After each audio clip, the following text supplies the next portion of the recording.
I'm a student of the graduate medical program. I'm sponsored by Defence to do my degree. Defence pays me as would any other employer, and that salary is primarily to go to university. You receive the rest of your help debt paid for, the compulsory textbooks that you need for uni. I've got full medical coverage, full dental coverage. You have support and also job security when you finish. I'm going to be experiencing things that I wouldn't otherwise get to experience as a civilian dentist. When I graduate engineering, I'm going to be a weapons electrical aircraft officer. The Defence University sponsorship. Apply today.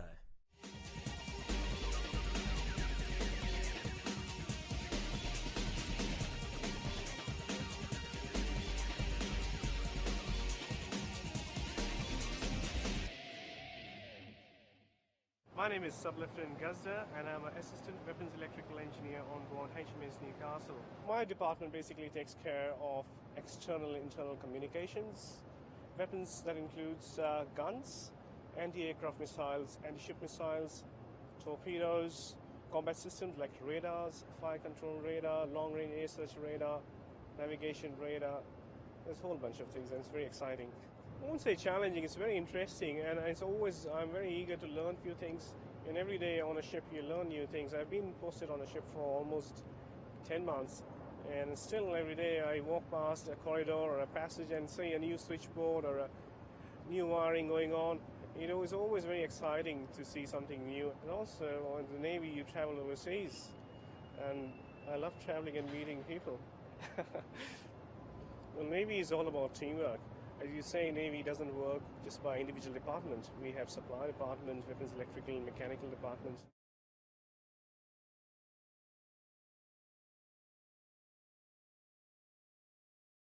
My name is Sub-Lieutenant Gazda and I'm an Assistant Weapons Electrical Engineer on board HMS Newcastle. My department basically takes care of external and internal communications, weapons that includes guns, anti-aircraft missiles, anti-ship missiles, torpedoes, combat systems like radars, fire control radar, long-range air search radar, navigation radar. There's a whole bunch of things and it's very exciting. I won't say challenging, it's very interesting and I'm very eager to learn few things, and every day on a ship you learn new things. I've been posted on a ship for almost 10 months and still every day I walk past a corridor or a passage and see a new switchboard or a new wiring going on. You know, it's always very exciting to see something new. And also in the Navy you travel overseas and I love traveling and meeting people. Well, Navy is all about teamwork. As you say, Navy doesn't work just by individual departments. We have supply departments, weapons, electrical, and mechanical departments, and seaman department as well. So we all work together as a team. Well, I did my specialization in microelectronics engineering, which is basically designing of integrated circuits. It was a specialized branch. You don't need that sort of degree to join the Navy. What you need is a basic engineering degree, and you can even join the Navy as a student. So when you're doing your undergrad degree or you're doing any graduation from any university, you can join the Navy and Navy will pay for the tuition fees and the books. So it's pretty good. It's not strict. Yes, it is discipline. Discipline is a core for any defense force to run and to function.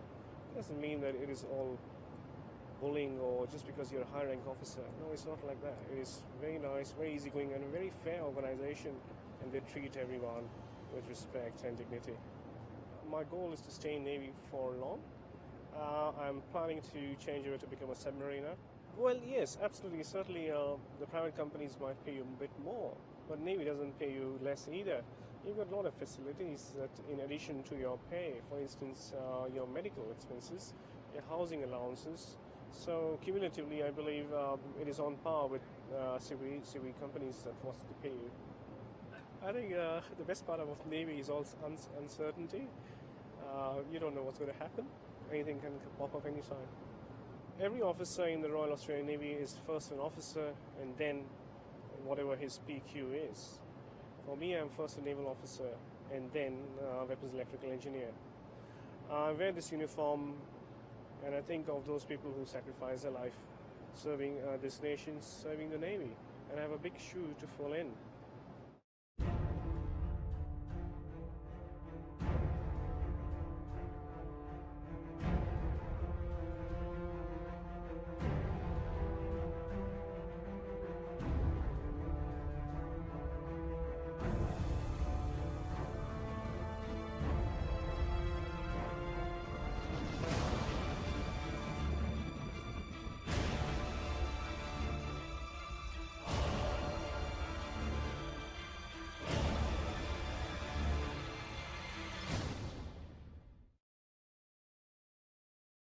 more power, better fuel economy, a cleaner, more efficient engine. They're just a few of the advantages of having your car tuned on a Dynotech dyno. To find your nearest Dynotech workshop, go to dyno.com.au.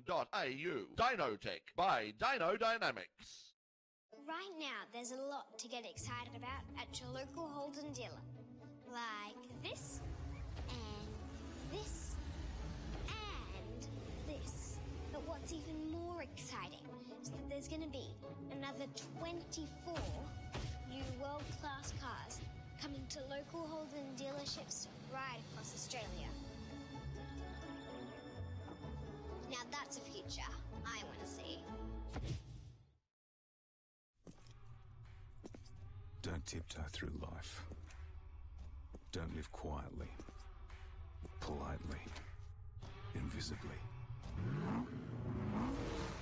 Travel against the grain.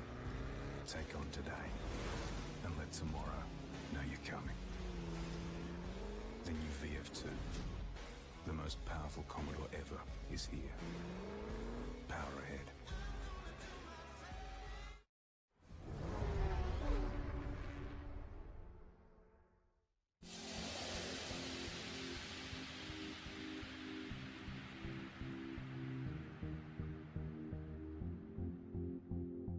Yeah, it's been a really exciting day. Some of the biggest numbers we've had at the Ricardo's Races days. Fantastic weather. Melbourne switched it on. Great circuit in Sandown and some pretty enthusiastic young kids, both boys and girls. Interesting variety of cars today, and everyone started off at a comfortable pace. By the end of the session, everyone was driving really well. Their confidence sort of nurtured along quite nicely, and everyone enjoyed the lapping, and lots of smiles on faces, which is the main thing.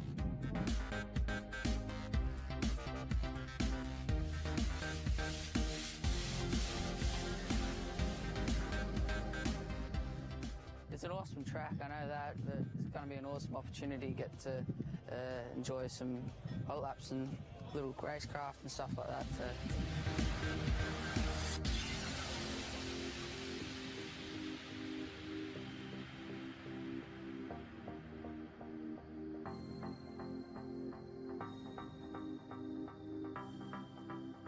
It's a lot of fun.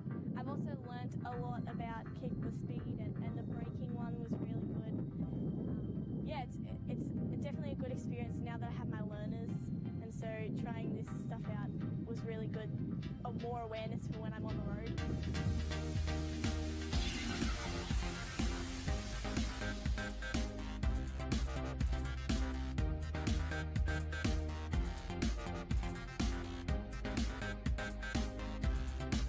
The reason Daniel's come on board as an ambassador, it's the sport that Daniel loves, he's passionate about, and he wants more people, more young kids getting involved in the sport. No matter what discipline it is, we're out on the circuit today, but whether it's rally, off-road, karting, circuit racing, motorcarners, carnacross, I'm probably going to miss a few different disciplines, but he just wants people involved in the sport.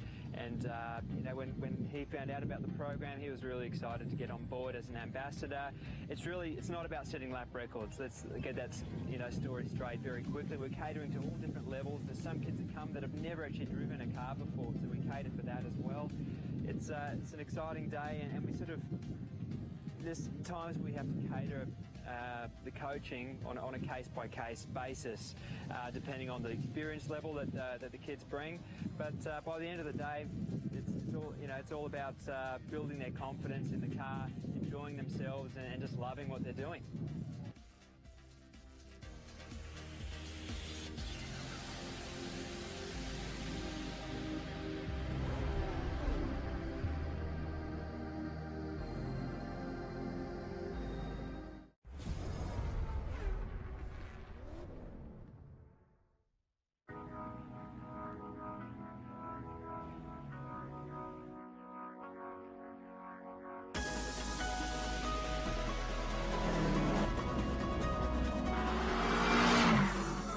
Brian Crow, and I'm the Motorsport Director of the President WRX Car Club of Victoria.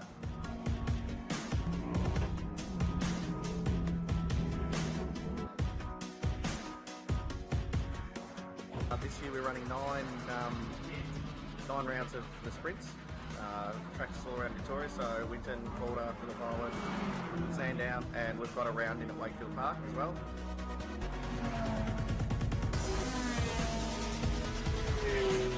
Yeah, I think the club's just a bunch of like-minded enthusiasts that they've got their little toy cars and they either want to compete in the motorsport side of things or they want to partake in the social aspects of the club. Whether you're involved in motorsport, you want to get out onto a track just to enjoy the day and make use of the car you've got, or whether or not you just want to polish it to the nth degree and win yourself a show and shine. And there's different parts there, so get out there, get involved. The clubs are there, and it's a good thing.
So the idea of a Come and Try Day is basically for people who've never been on track or involved in any form of motorsport, just to come and have a go on the track. Getting involved is fairly easy. There's a list of Come and Try events on the Canberra website, and you basically just have a look, enter an event, and turn up and have some fun.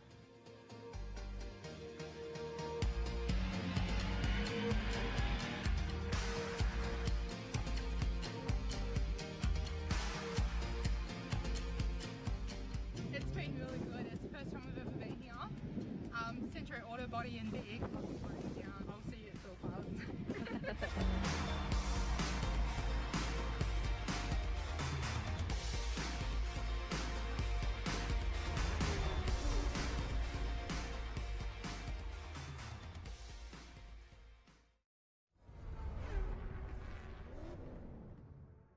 Hi, I'm Daniel Ricciardo. Did you know Australian motorsport has around 150,000 participants? Did you know there are nearly 1,400 clubs around Australia? And more than 76,000 people belong to those clubs. Did you know that there are more than 6,000 events held in Australia each year? More than 55,000 are involved in competitive motorsport. 17,000 are volunteers. Did you know that? And did you know that 16,000 people are employed in Australian motorsport? And did you know this? Motorsport contributes $2.7 billion to the Australian economy. $2.7 billion. $2.7 billion. That's a bit of money.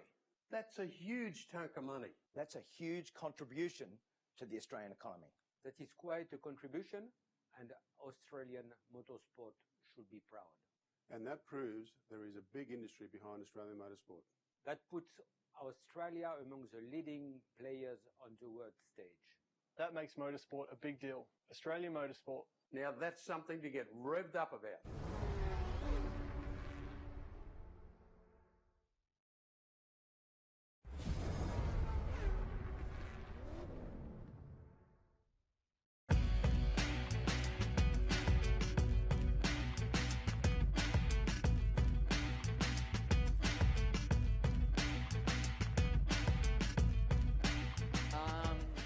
Given us great opportunities to gain connections and through the world of motorsport and engineering. We've learned all about project management, organisation, engineering. So this will help our careers in the future because it'll give us a well-rounded understanding of what F1 is about. So I'm pretty sure all of us want to go into careers in F1, if not motorsport. So it'll be a little bit of understanding of engineering, even if you don't design the car. That will help when you need to potentially work in motorsport, because then you can understand what you're writing about.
My name is Sub-Lieutenant Gazda and I'm an Assistant Weapons Electrical Engineer on board HMS Newcastle. My department basically takes care of external and internal communications, weapons that includes guns, anti-aircraft missiles, anti-ship missiles, torpedoes, combat systems like radars, fire control radar, long-range air search radar, navigation radar.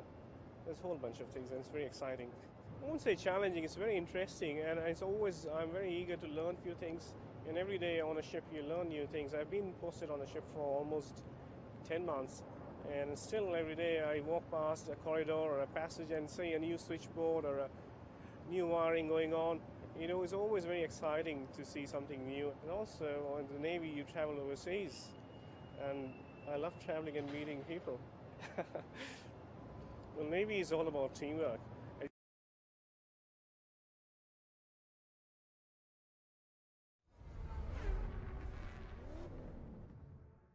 Hi, I'm Daniel Ricciardo. Did you know Australian motorsport has around 150,000 participants? Did you know there are nearly 1,400 clubs around Australia? And more than 76,000 people belong to those clubs. Did you know that there are more than 6,000 events held in Australia each year? More than 55,000 are involved in competitive motorsport. 17,000 are volunteers. Did you know that? And did you know that 16,000 people are employed in Australian motorsport? And did you know this? Motorsport contributes $2.7 billion to the Australian economy. $2.7 billion. $2.7 billion. That's a bit of money.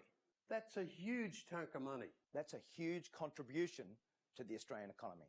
That is quite a contribution, and Australian motorsport should be proud. And that proves there is a big industry behind Australian motorsport. That puts Australia among the leading players on the world stage. That makes motorsport a big deal. Australian motorsport. Now that's something to get revved up about.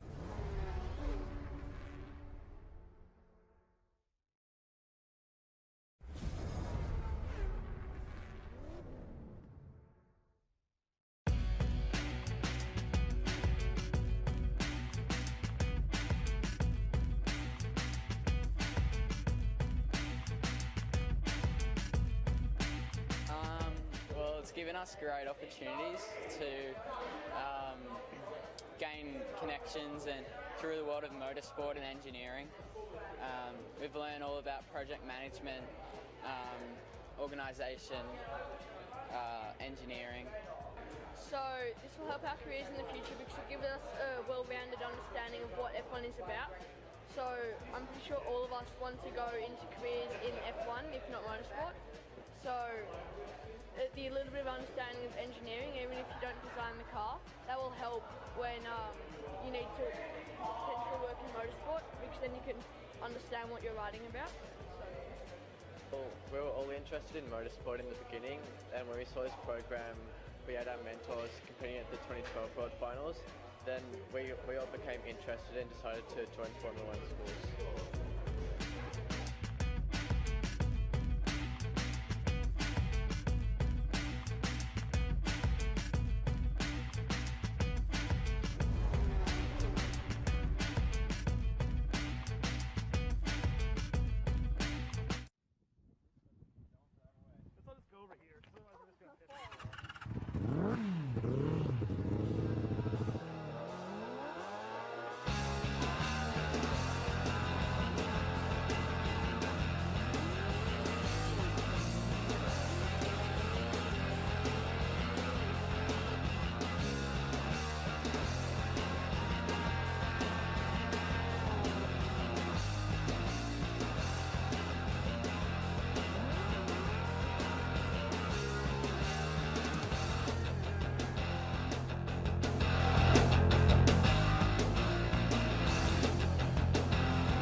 Choice. That's what life in the Army gives you. You'd be surprised by the amount of job opportunities that exist and career paths you can take in the Army.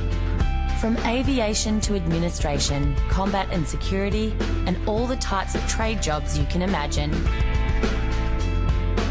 There are 3 different kinds of aerospace engineer roles in the Army: aeronautical, avionics, and software. As an aeronautical engineer, you will work at the forefront of the very latest aviation technology, maintaining the Army's helicopters alongside some of the most talented engineers in the Defence Force. The aeronautical engineers are, key to keeping the aircraft we operate technically airworthy. So they make the engineering decisions on the ground when anything arises to ensure that the maintenance we conduct and the changes we make to the aircraft keep the guys safe in the air. Avionics engineers are in charge of overseeing the installation and maintenance of instruments that ensure the aircraft can perform to the highest capabilities on each mission. Software engineers oversee the software that makes the Army's helicopters function to the highest of their capabilities. Outside of the aerospace engineering roles, there are also electrical and mechanical engineers, general service officers, who lead the team of people responsible for maintaining the Army's modern hardware and equipment. And there's lots of that. You got to be keen, you got to want to do it, but it's definitely a good decision in the long run because they set you up and they give you a lot of skills that you can take away. Ever wondered who builds the bridges, clears minefields and constructs roads and airfields for the Army? All of this is the hard work of the combat engineer soldiers who fulfil a very diverse and challenging role. I'm in charge of such a wide array of specialist skill sets, and I get to work with very intelligent, motivated and determined people. It's a privilege. Engineering is the backbone of the Army. It provides the practical framework and lays the logistical foundations that keep this large organisation functioning as a high-performance unit. Whether you're providing theoretical expertise or actively involved in building and maintaining key infrastructure, your role as an engineer involves working with cutting-edge technology and hardware. So choose to challenge yourself.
I'm a student of the graduate medical program. I'm sponsored by Defence to do my degree. Defence pays me as would any other employer, and that salary is primarily to go to university. You receive the rest of your help debt paid for, the compulsory textbooks that you need for uni. I've got full medical coverage, full dental coverage. You have support and also job security when you finish. I'm going to be experiencing things that I wouldn't otherwise get to experience as a civilian dentist. When I graduate engineering, I'm going to be a weapons electrical aircraft officer.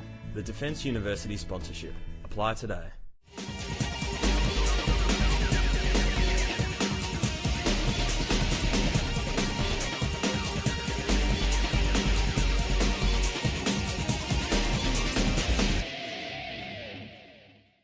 My name is Sub-Lieutenant Gazda and I'm an Assistant Weapons Electrical Engineer on board HMS Newcastle. My department basically takes care of external and internal communications, weapons that includes guns, anti-aircraft missiles, anti-ship missiles, torpedoes, combat systems like radars, fire control radar, long-range air search radar, navigation radar. There's a whole bunch of things and it's very exciting. I won't say challenging, it's very interesting and I'm very eager to learn few things. And every day on a ship you learn new things. I've been posted on a ship for almost 10 months and still every day I walk past a corridor or a passage and see a new switchboard or a new wiring going on. You know, it's always very exciting to see something new. And also in the Navy you travel overseas and I love traveling and meeting people. Well, Navy is all about teamwork.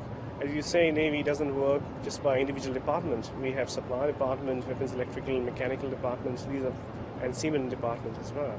So we all work together as a team. Well, I did my specialization in microelectronics engineering, which is basically designing of integrated circuits.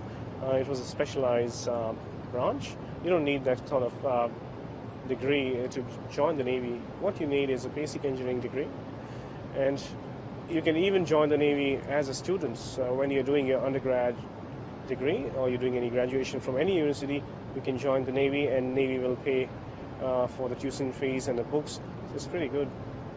It's not strict. Yes, it is discipline. Discipline is a core for any defense force to run and to function.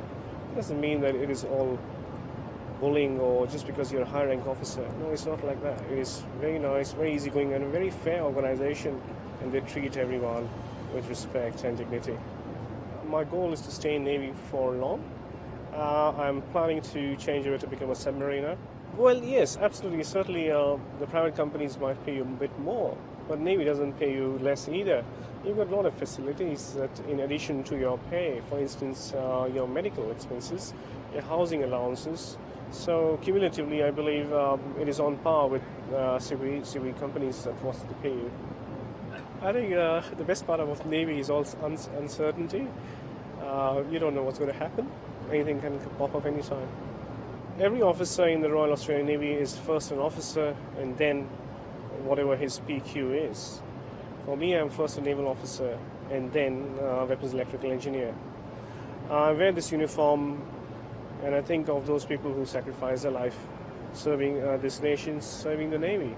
And I have a big shoe to fill in.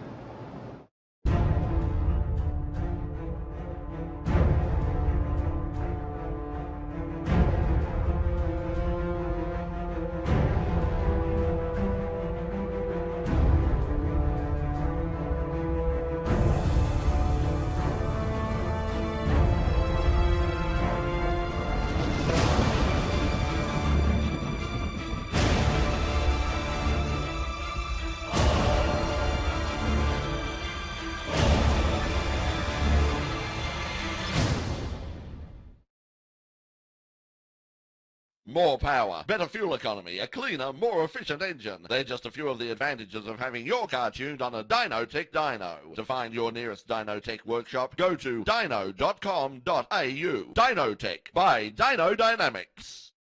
Right now, there's a lot to get excited about at your local Holden dealer. Like this, and this, and this. But what's even more exciting is that there's going to be another 24 new world-class cars coming to local Holden dealerships right across Australia.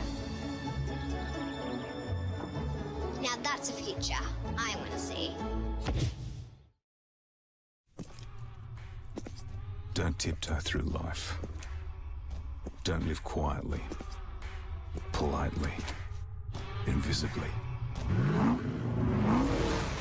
Travel against the grain. Take on today and let tomorrow know you're coming. The new VF2, the most powerful Commodore ever, is here. Power ahead.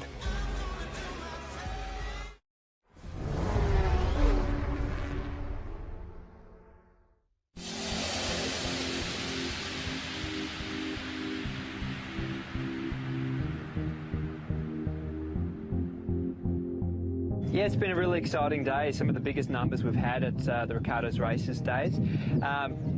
Fantastic weather. Melbourne switched it on. Great circuit in Sandown and some pretty enthusiastic young kids, both boys and girls. Interesting variety of cars today, and everyone started off at a comfortable pace. By the end of the session, everyone was driving really well. Their confidence sort of nurtured along quite nicely, and everyone enjoyed the lapping, and lots of smiles on faces, which is the main thing.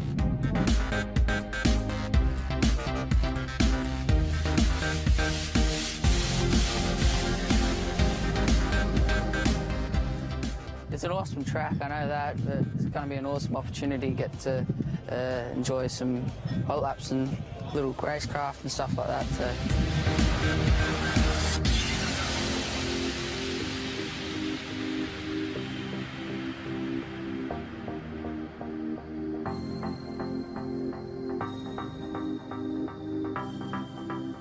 It's a lot of fun. I've also learnt a lot about keep the speed, and the braking one was really good. It's definitely a good experience now that I have my learners, and so trying this stuff out was really good. More awareness for when I'm on the road.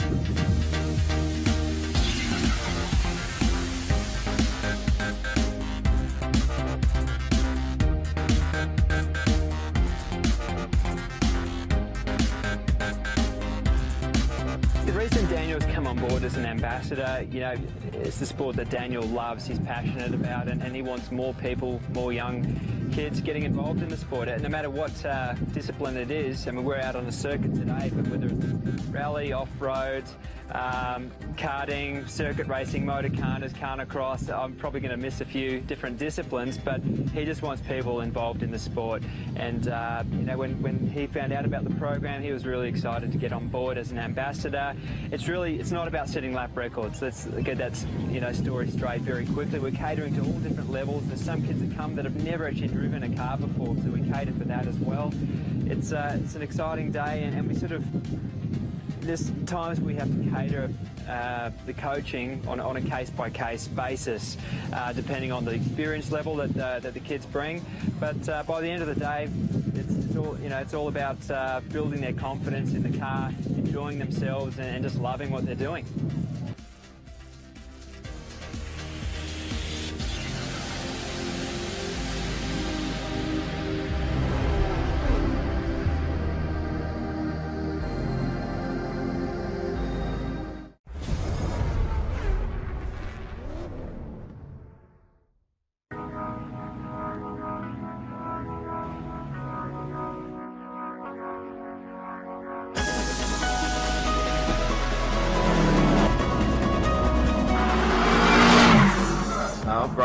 And I'm the Motorsport Director of the President WRX Car Club of Victoria.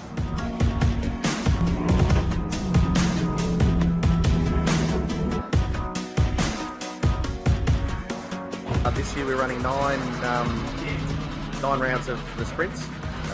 Tracks all around Victoria, so Winton, Calder, Phillip Island, Sandown, and we've got a round in at Wakefield Park as well.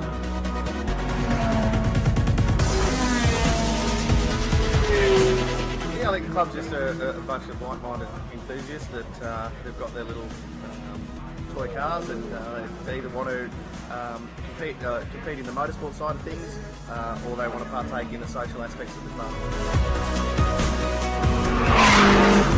Whether you're involved in motorsport, you want to get out onto a track just to enjoy the day and make use of the car you've got, or whether or not you just want to polish it to the nth degree and win yourself a show and shine. And there's different parts there, so get out there, get involved. The clubs are there, and it's a good thing.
So the idea of a Come and Try Day is basically for people who've never been on track or involved in any form of motorsport, just to come and have a go on the track.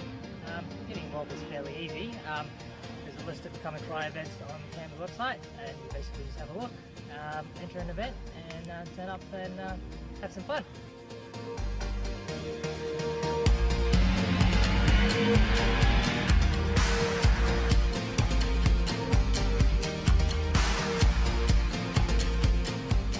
It's been really good. It's the first time we've ever been here. Centro Auto Body and the Eagle broken down. I'll see you at Thorpe Park.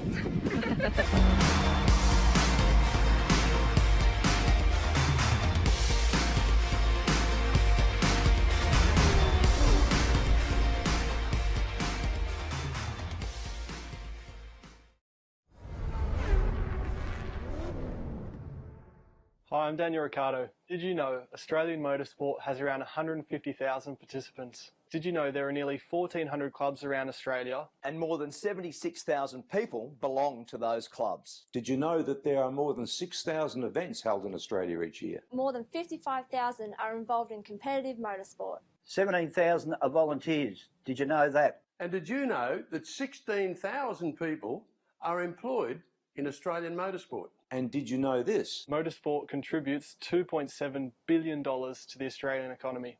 $2.7 billion. $2.7 billion. That's a bit of money. That's a huge chunk of money. That's a huge contribution to the Australian economy. That is quite a contribution, and Australian motorsport should be proud. And that proves there is a big industry behind Australian motorsport. That puts Australia among the leading players on the world stage. That makes motorsport a big deal. Australian motorsport. Now that's something to get revved up about.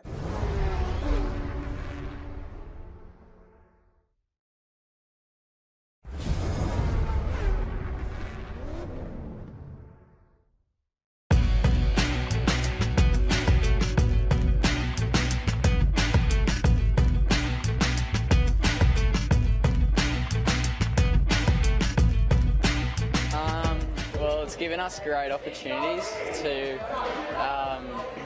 gain connections and through the world of motorsport and engineering.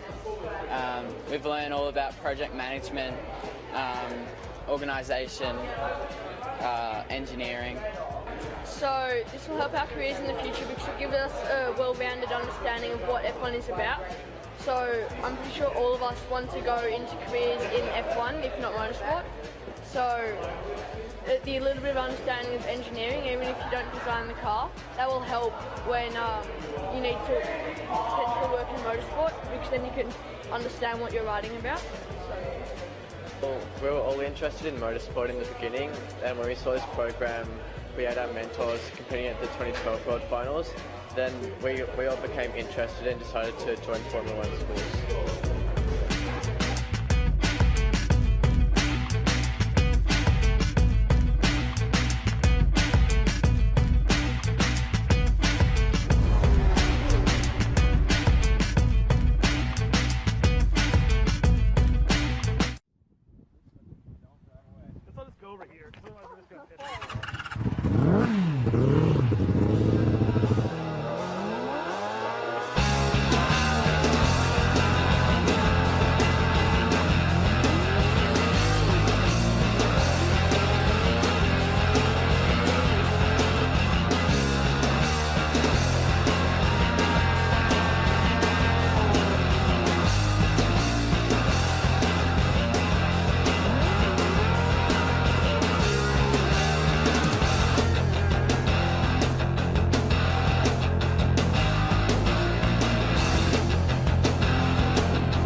Choice. That's what life in the Army gives you. You'd be surprised by the amount of job opportunities that exist and career paths you can take in the Army. From aviation to administration, combat and security, and all the types of trade jobs you can imagine. There are 3 different kinds of aerospace engineer roles in the Army: aeronautical, avionics, and software. As an aeronautical engineer, you will work at the forefront of the very latest aviation technology, maintaining the Army's helicopters alongside some of the most talented engineers in the Defence Force. The aeronautical engineers are, key to keeping the aircraft we operate technically airworthy. So they make the engineering decisions on the ground when anything arises to ensure that the maintenance we conduct and the changes we make to the aircraft keep the guys safe in the air. Avionics engineers are in charge of overseeing the installation and maintenance of instruments that ensure the aircraft can perform to the highest capabilities on each mission. Software engineers oversee the software that makes the Army's helicopters function to the highest of their capabilities. Outside of the aerospace engineering roles, there are also electrical and mechanical engineers, general service officers, who lead the team of people responsible for maintaining the Army's modern hardware and equipment. And there's lots of that. You got to be keen, you got to want to do it, but it's definitely a good decision in the long run because they set you up and they give you a lot of skills that you can take away. Ever wondered who builds the bridges, clears minefields and constructs roads and airfields for the Army? All of this is the hard work of the combat engineer soldiers who fulfil a very diverse and challenging role. I'm in charge of such a wide array of specialist skill sets, and I get to work with very intelligent, motivated and determined people. It's a privilege. Engineering is the backbone of the Army. It provides the practical framework and lays the logistical foundations that keep this large organisation functioning as a high-performance unit. Whether you're providing theoretical expertise or actively involved in building and maintaining key infrastructure, your role as an engineer involves working with cutting-edge technology and hardware. So choose to challenge yourself.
I'm a student of the graduate medical program. I'm sponsored by Defence to do my degree. Defence pays me as would any other employer, and that salary is primarily to go to university. You receive the rest of your help debt paid for, the compulsory textbooks that you need for uni. I've got full medical coverage, full dental coverage. You have support and also job security when you finish. I'm going to be experiencing things that I wouldn't otherwise get to experience.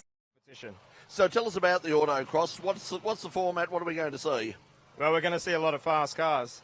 The drivers go out, each driver gets a couple of timed laps out there, and then they'll switch drivers and keep feeding cars through. And the skill here is it's a standing start, and it's a one-lap time that they're looking for. What you'll find in the very first lap the driver does, the tyres won't really be that hot. It'll be that second lap that's timed. Any cones that are hit, it's a penalty as per this morning. And if you don't get a clean run, it's really not going to count for much. It's interesting, we've seen all the drivers and the teams out walking the circuit, but this is the first time they've actually had the opportunity to get out there at some sort of speed and take a look at it. It's a new circuit this year, and there was a lot of controversy earlier in the week about the layout. As far as you know, everybody happy with that now? Oh, well, I don't think everybody's happy, but Rob and his team, they've done a fantastic job setting this out. One of the things in the rules is in between any changes of direction, you can only have a maximum of 60 metres of a straight section, and obviously going to a racetrack built for bigger cars, it's difficult to try and get that working. And so they were looking at a combination of cones and tyre barriers to try and redirect the cars, and it is difficult. These cars are probably more suited to go-kart track style circuits, but they've done a great job, and while everyone's not happy, I'm sure they're going to have a lot of fun anyway. What we need to remember here, of course, is these guys aren't all professional race drivers. I mean, we have a mixture of people, as we mentioned this morning, who have go-kart experience, some have full-on racing experience, but there's people here who are just basically involved through Formula SAE. So this is fairly daunting. A track like this to a lot of them will be a fairly daunting experience. Yeah, when your only experience comes from a controller on the PlayStation, then all of a sudden you're out in a race car on a Calder, on a real racetrack, on a track you've never driven before, it can be quite intimidating. Well, University of Auckland are heading out right now, so Kev, I'll let you take it round, and we'll end up the other end, and we'll get ready for the action in the autocross. Fantastic. The place to be viewing this, if you want a really good view of what's going on, is up on the hill. You can see most of the track from there. You're only at the very far end. The really quick lap times will be coming later in the session, and they'll be feeding these cars through all afternoon. One of the big changes, like with skid pad and acceleration, is unlike other events, we're not only seeing 2 runs from each car. So Auckland away. Now I know it on good authority that what they want is they want a clean lap on this first lap. They just want to bring the car home. They've got a very new group of drivers. This first lap is just to basically go in, bed down, learn the track, and they'll come back faster when they're doing their later laps. But the big thing about putting that first lap in is once you've done that, you've got to score. You can't take those points away, and you just build from that. So this morning when we saw on skid pad, a team would go out, bank a run, and then slowly bring that time down.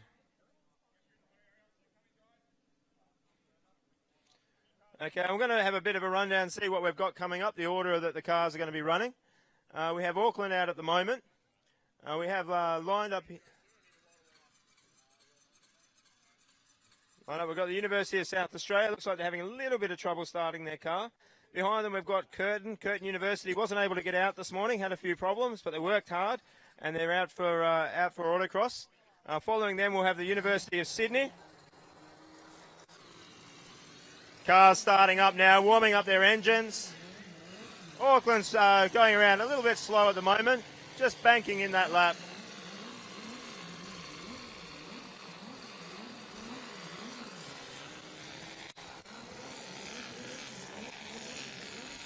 We can really hear these loud engines here.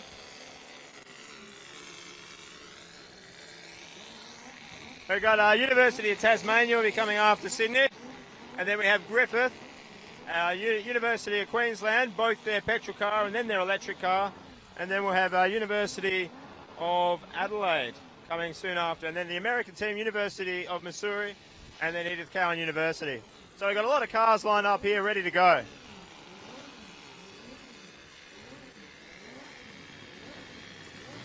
Going to go up into the timing tent, see if we can get the time coming out for these autocross runs.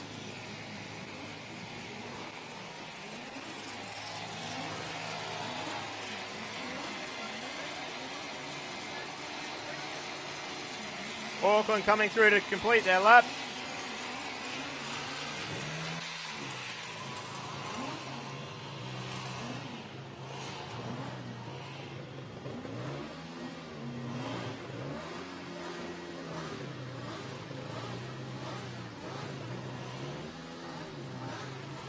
And that lap time was a 2 minute 25.1. 2 minute 25.1.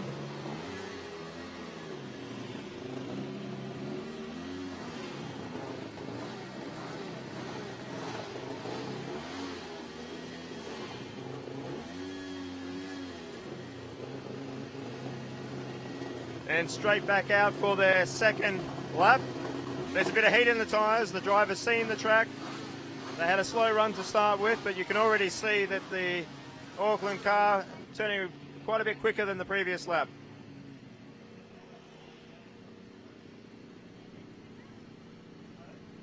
Last year Auckland finished quite well in this event. They are one of the teams competing for the win.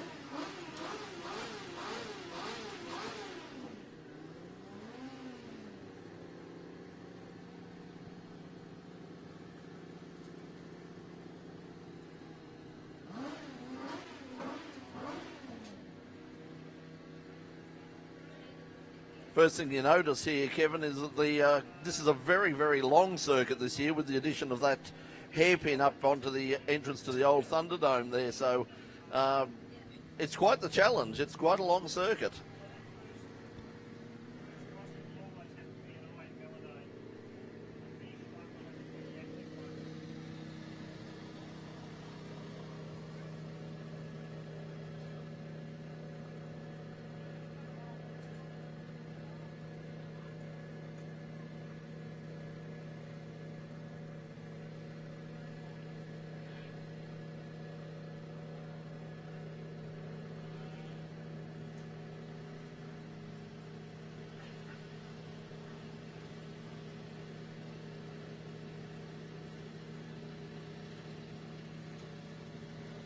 So Auckland coming through to complete the lap. You can see the cars moving quite a bit quicker than they last time they came around. And that's a 1:49.2. Because they were the first car out on the track, Rob Chadwick sent them out to do just a bit of a check of what was out there, make sure the track was clean.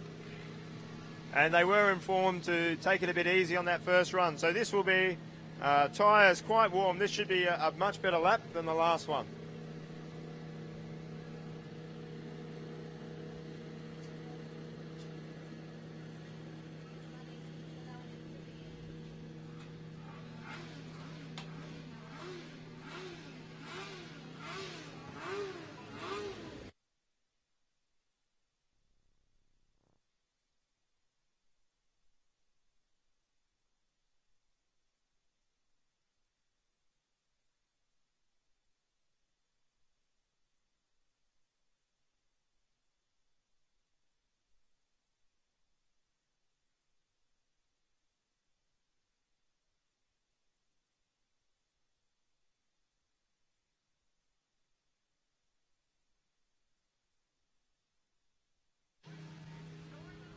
Okay, just for those that are interested in the times are going up for this event on Natsoft. At the moment, the live app for the event is not being updated.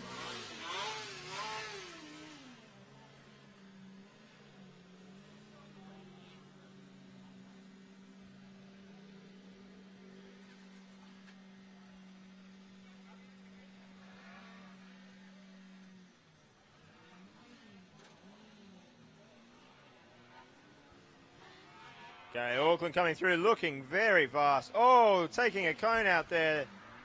Oh, taking a bunch of cones. So there was a faster lap of 1:45.08, but those cones will have destroyed that as a lap time. We also have Curtin out there now on their first time lap.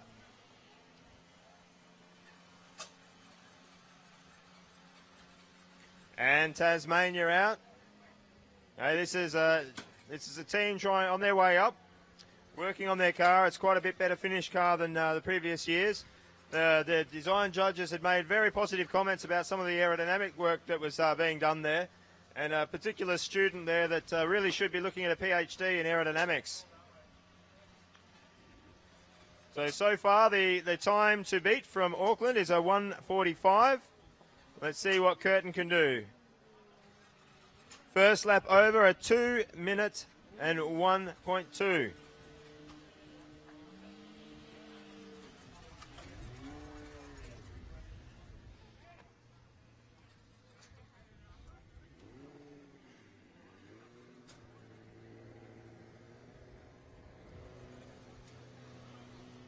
So the NatSoft website, for those that want to know and have a look at the times themselves, is natsoft.com.au. And you'll find the link there if you go through circuit racing. Formula SAE event will be listed there, and you'll be able to get the times just as quick as we're getting them here.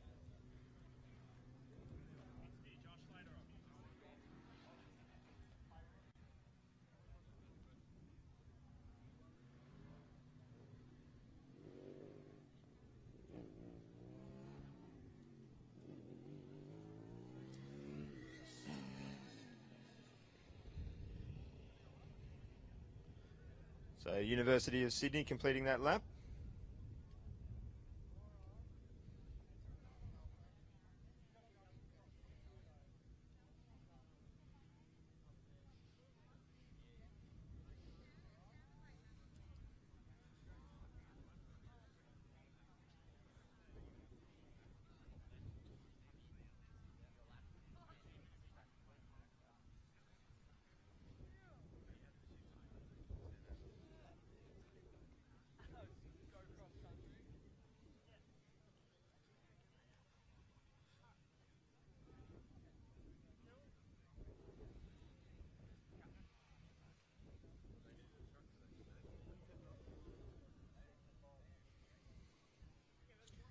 So if we get a bit of a sense of what this track is like, there's a fair straight leading up to the hill there.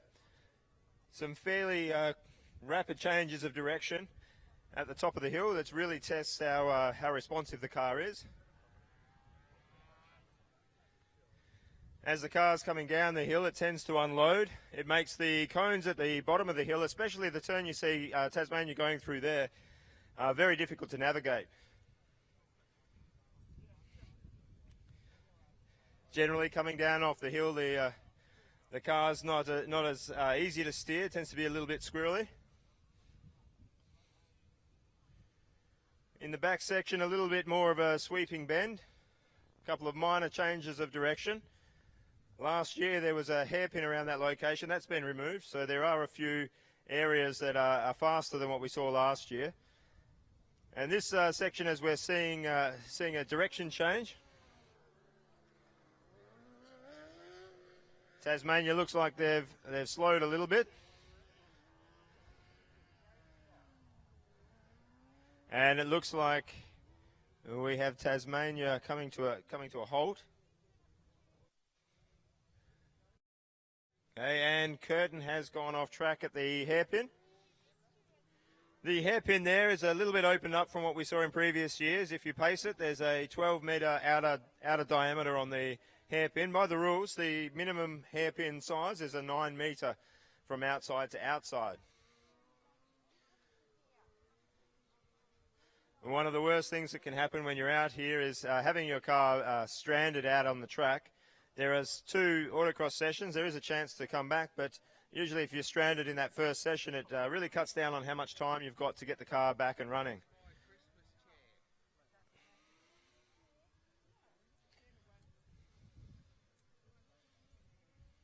It looks like they're going to get this out of the way just in time for Curtin to come through for their lap. However, Curtin going off track earlier on, this won't be a good time for them.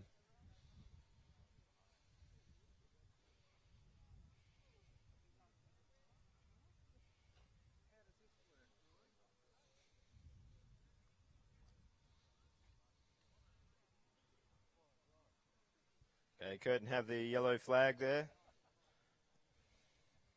Of course, safety of the officials is our number one concern once a car is off track like that.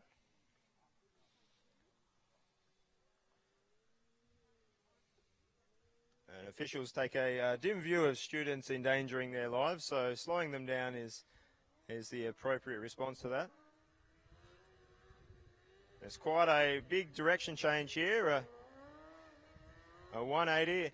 Now this access road was being opened up for this part of the track. Last year The cars weren't racing on that bit of bitumen, and now they come alongside the wall here.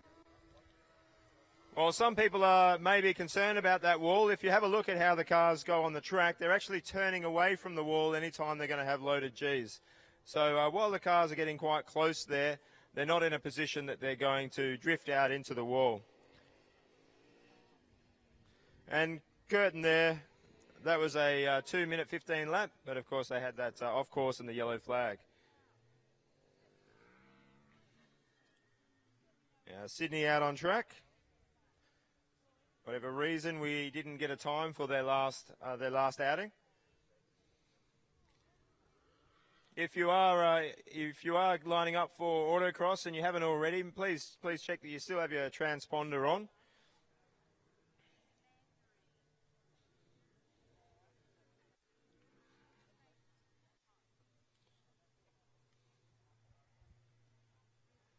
So after Auckland completed their runs, what happens then is they move to the back of the queue.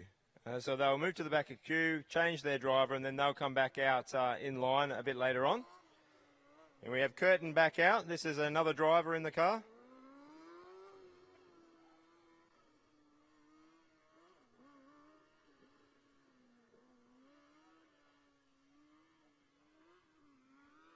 Sounds like they're not quite getting a good drive out of that engine from Curtin. It seems to be making a bit of noise, but not really taking off. We're used to seeing them have a bit of a fire breather of an engine and a pretty hard acceleration. So this looks like they may be having some problems at the moment.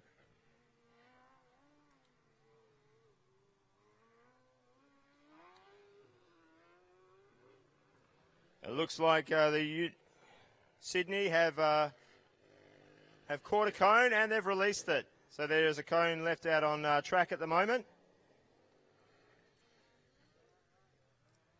Dragging the cones can have a really bad impact on your steering and on your aerodynamics. It's a fairly common sight here, seeing a car pick up a cone.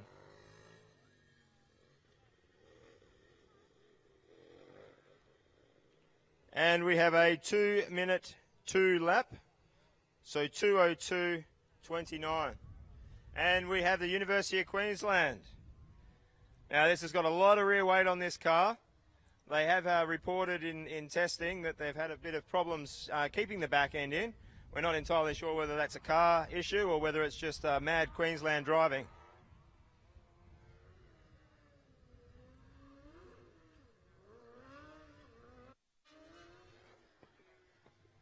Curtin's engine there, not sounding as healthy as what we're used to hearing from them in the past.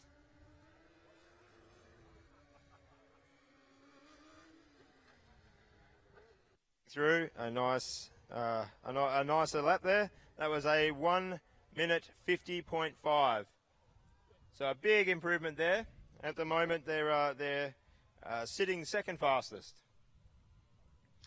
And Queensland Electric are out. You won't hear much from this car. It'll be very quiet. Of course, University of Queensland have come here with 2 cars. It's one team that have built 2 cars, unlike some of the other electric programs where, say at RMIT, where they're very distinct teams. The Queensland team have built 2 from the one team. And we can see here the Queensland petrol car really chasing Griffith down. This petrol car from Queensland was out very early. It has had over 450 kilometres in testing.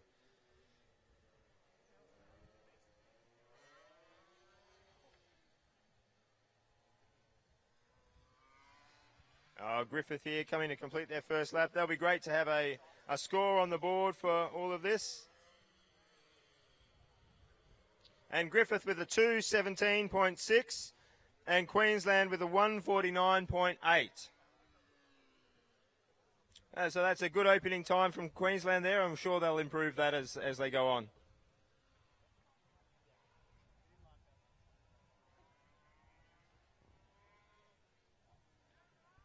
This event was won by Monash last year. The second fastest lap was done by Edith Cowan University, but they hit a cone, and it was Curtin that placed second. So we should expect that Curtin will improve quite a bit from their initial times. And I believe that Auckland finished 4th last year. So We have seen the only two really quick teams so far that we've seen are Auckland and Queensland. Oh, sorry, Auckland and Curtin.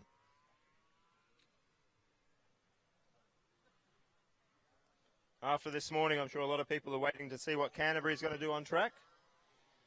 And at the moment, we have two Queensland teams out. We have the petrol car, just started another lap, and the electric car coming very close to the end. We'll see, this will be the first timed auto cross lap from an electric car from Queensland.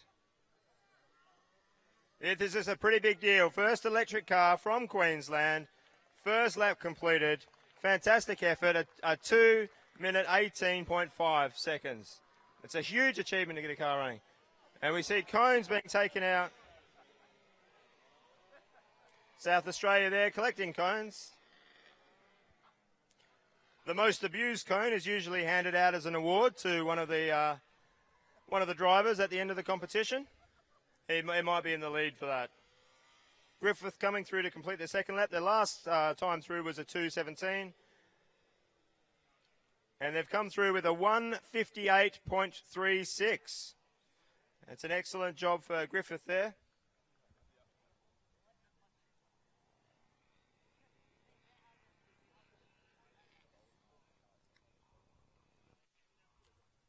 For all of the conversation that was going on about the track and whether it was going to be suitable or not, from up here, it definitely looks like a very good track. Very challenging in a few places.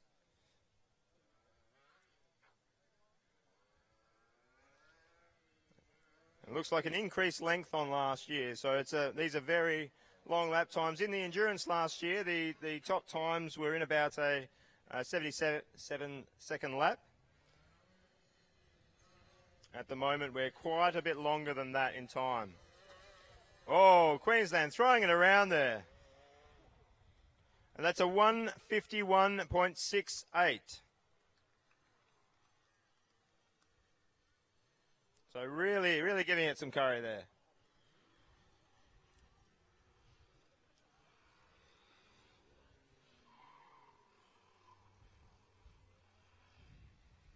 Oh, he's driving hard. University of South Australia coming through to complete their first time lap. I think at the start of the year these cars didn't exist.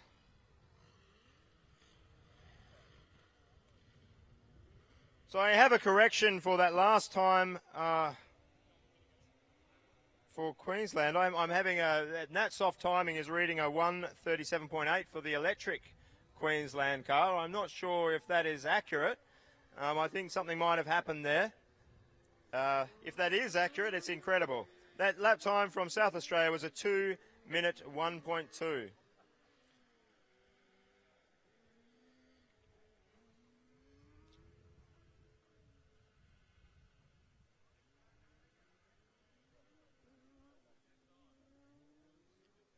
Out on track we have Curtin again.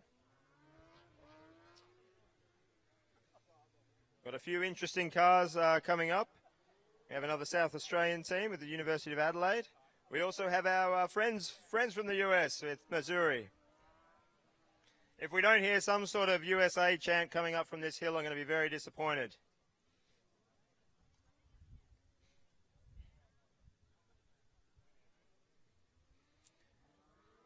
The people from Missouri are well known for their love of cheeses, apparently.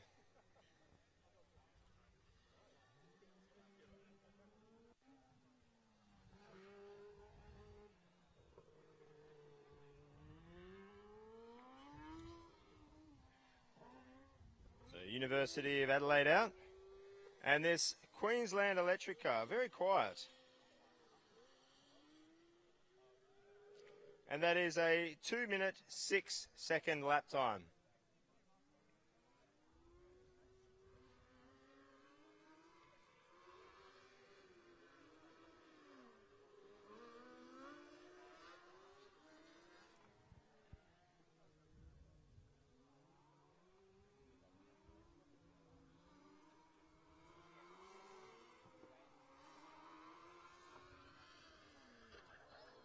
Ooh, Ploughing some cones there from Curtin.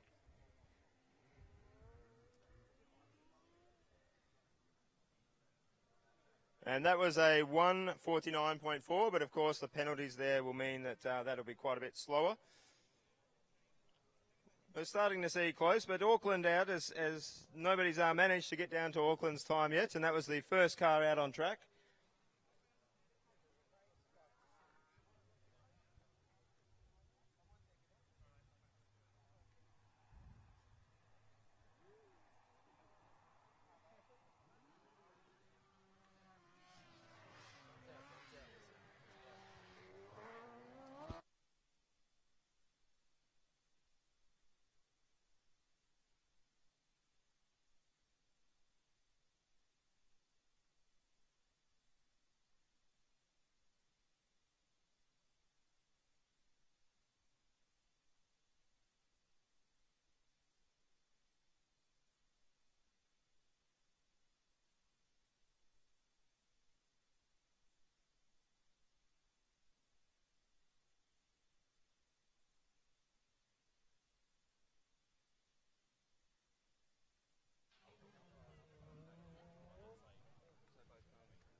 So Adelaide there with a 2-minute 8-second lap. And score on the board. Coming straight back out for their second run.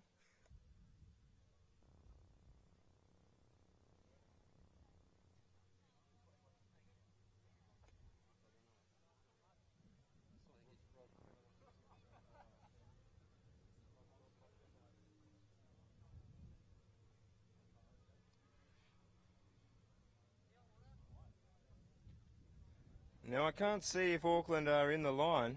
They probably should have come back out about now, so their first driver didn't get their second run, or they didn't put their second driver in, or maybe they've got some sort of issue. Let's hope that's not the case.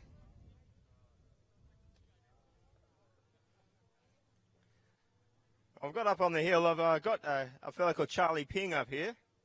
He's a fella that I used to compete against back in the day, quite a while ago, about 10 years ago. Is that about right? Yeah, 2003 we were down here. Yeah. So quite an impressive vehicle. How do you feel the cars have changed over the years? Do you think it's a more competitive now, or do you think your car from back then would give them a fair shake? On a bigger course maybe, but the courses seem to have gotten smaller a little bit, and cars have gotten smaller as well. So a lot more nimble now, a lot more narrower, tighter packaging, so it's a bigger packaging challenge than ever. So now that you've left the big glamour of Formula SAE, where's life taken you in your career over that sort of decade and a bit? Well, I went to I started out in IndyCar with Honda, and I went to a sports car with them and bounced around a bit, and I went to Pratt & Miller and did some sports cars there in Michigan, and then back to IndyCar with Chevrolet, and now I'm in Melbourne. So Melbourne, the heart of motorsport as we know it. So what do you think would be probably the best thing that you've taken out of Formula SAE? Just project timelines, managing expectations, and making something happen in a short amount of time. You know, it's easy to talk about things, but actually getting things done is where this competition really shines, you know, management side. So I think, just the cars are cool. You learn a lot about suspension and powertrain, things like that. But, you know, when it comes down to it, you got to put a car on track. And I think a lot of students, it's the first time being involved with something like that. So I think that was really helpful for me once I got out of school and in industry. So, yeah. Well, and it's a little bit of a change here. We've got Missouri out here, and now back in the day you would have been fighting tooth and nail against a team like Missouri. They've always been pretty strong in the US. So when you see them out here, are you still get that bit of a competitive edge against them, or are you just going for them all the way? No, that's all right. I like to see them do well. You know, got to cheer for the guys from the States. So. Oh, well, thank you very much for speaking to us, Charlie.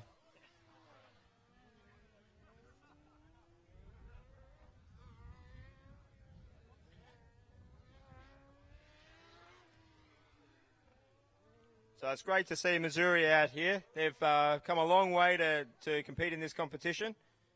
Probably the furthest that any of the teams have travelled. Of course, we've got probably the distance would be either Missouri or it would be Tokyo Denki. Tokyo Denki, of course, are a regular here at Formula SAE Australia. I think we're even consider them as an Australian team by now.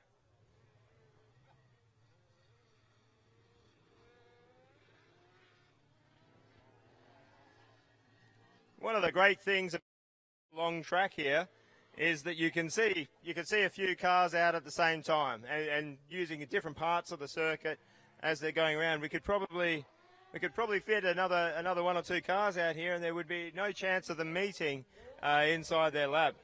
Okay, ECU coming out, custom engine car, big wings, lightweight, 184 kilos. So this is one of the cars that you'll be interested to see how they're going to go, whether they can take off the early time set by Auckland.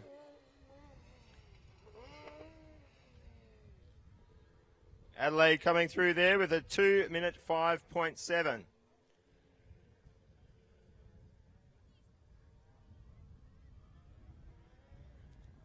So the ECU car, having won the acceleration, should have a bit of an advantage in that straight, but it is quite a tight and twisty track. So you'd think that this is the sort of track that Canterbury was. Of course, Monash are always very strong on this sort of track, so I don't see them in the lineup yet, but I do see Canterbury coming into the hot zone very soon. Missouri coming through with a 155.8.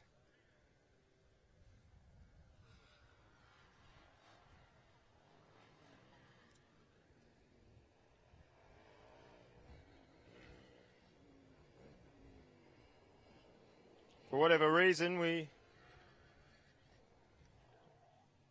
not getting times for, is that Newcastle out there? Or Sydney? University of Sydney.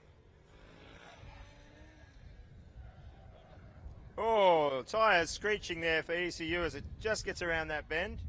Sydney there with a 157.0. So bringing that time down. Let's see if Edith Cowan can lower the mark.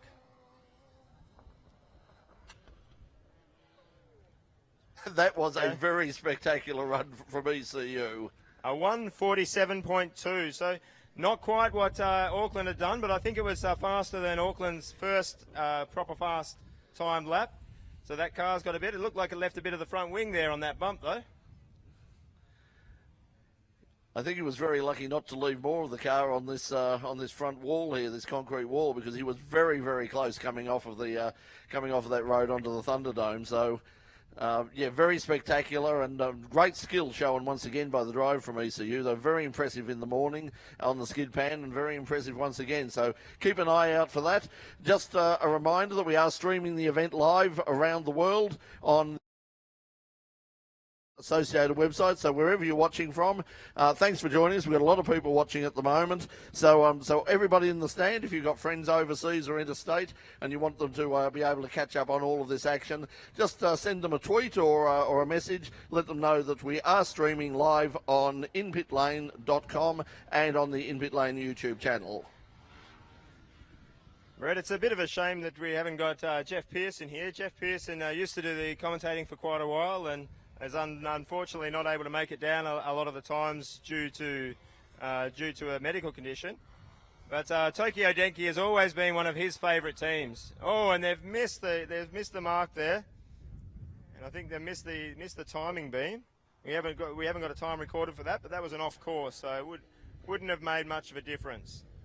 For no other reason, it's great to see the Tokyo Denki guys here, because no matter what sort of car they bring, we know that they're always going to bring the best party. Yeah, they've got a fantastic attitude in this competition, and they always work very hard, and it's a blessing to have them here. So Sydney coming through, I think that looks like a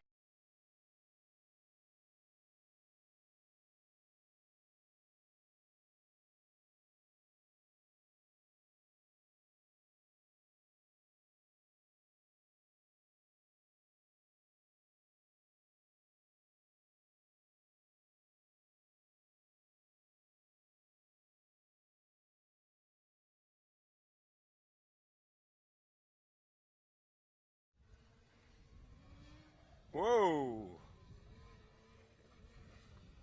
So you're doing that close to the wall is definitely brave. A 146.4.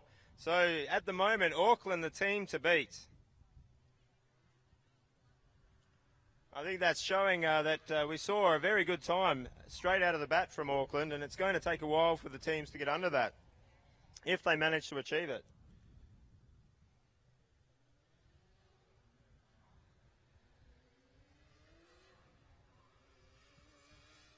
University of Wollongong coming through.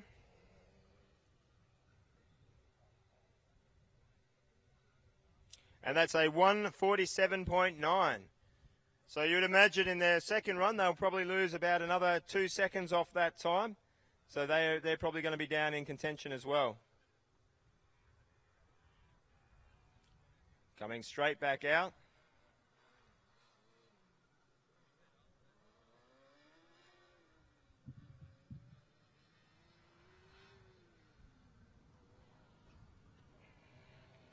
So Kia Dinky coming through for their second lap.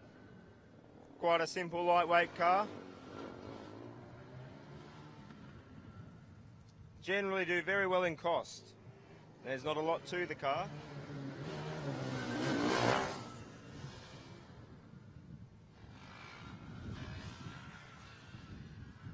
And he gets the track right this time around. And that is a 2:06.6. University of Waikato's out. And it looks like the University of Queensland electric car has slowed, but they're back up and running. Good on you. This is automotive history for Queensland. I don't know how many electric cars have been made, electric race cars have been made in Queensland, but you could probably count them on one hand. Might even be able to count them on one finger. I think at one stage they were probably banned.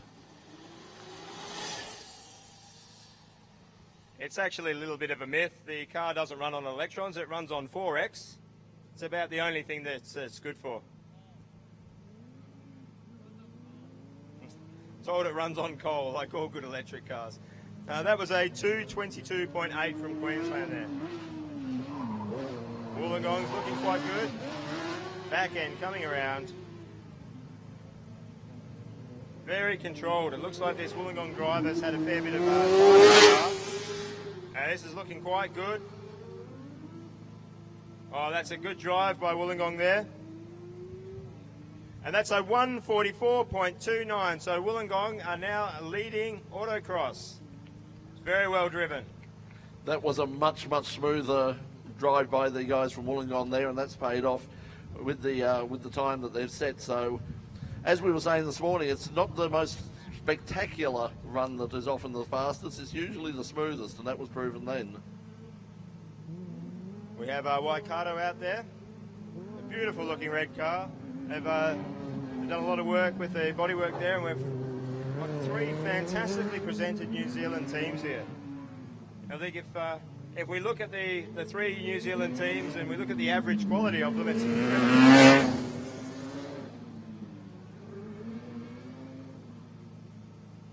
Cutting it tight on the exit there.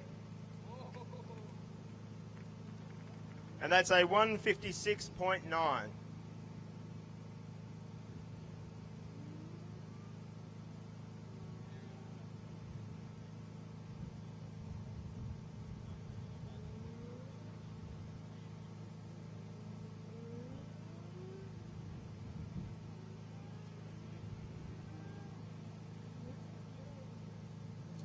And the University of Melbourne out. They've had some very good drivers in Melbourne in the past. Very aggressive.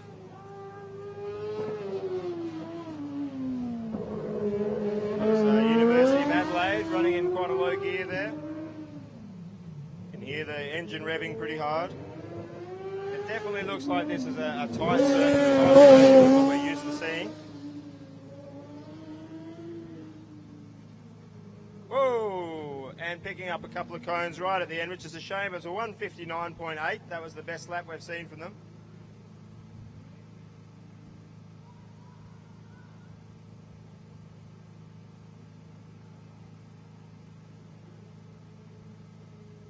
We have the Queensland electric car out on track. We also have Waikato and Melbourne.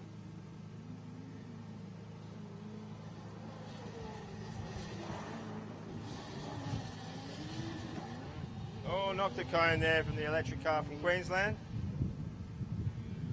This car will be recharged with coal tonight.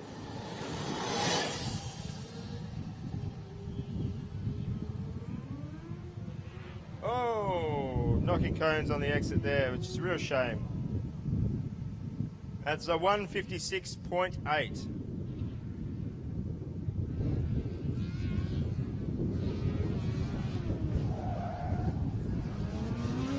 Oh, this Melbourne car is looking pretty good here. The start of the lap didn't look quite that quick, but it looks like he's really got into it very fast. And this could be a reasonable time, certainly under 2 minutes, you'd think.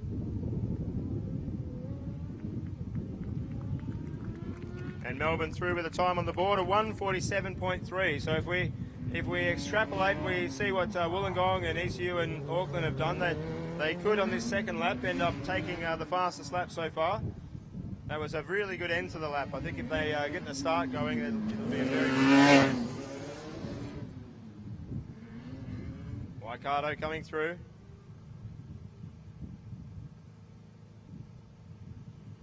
A 149.8 from Waikato. Excellent lap from them. And you can see this Melbourne driver is really pushing a lot more at the start of the lap, getting the wheel off there in the dirt. They are getting the yellow flag. Oh no, RMIT has stopped on the hill. This will be a real shame for both teams. RMIT will be hoping that it's nothing serious, and Melbourne driver was on a real flying lap there. But I'm sure they'd probably look at putting him back out.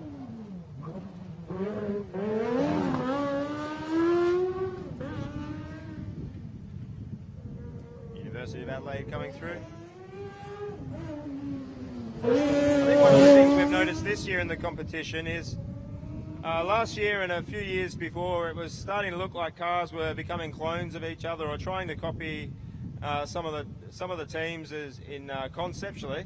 But this year it looks like there's a lot more solutions being offered. There's a lot more variation, and the competition's really tightened up. If this is the result of what's happened from some of the aerodynamics rules changes, it's probably been a good thing.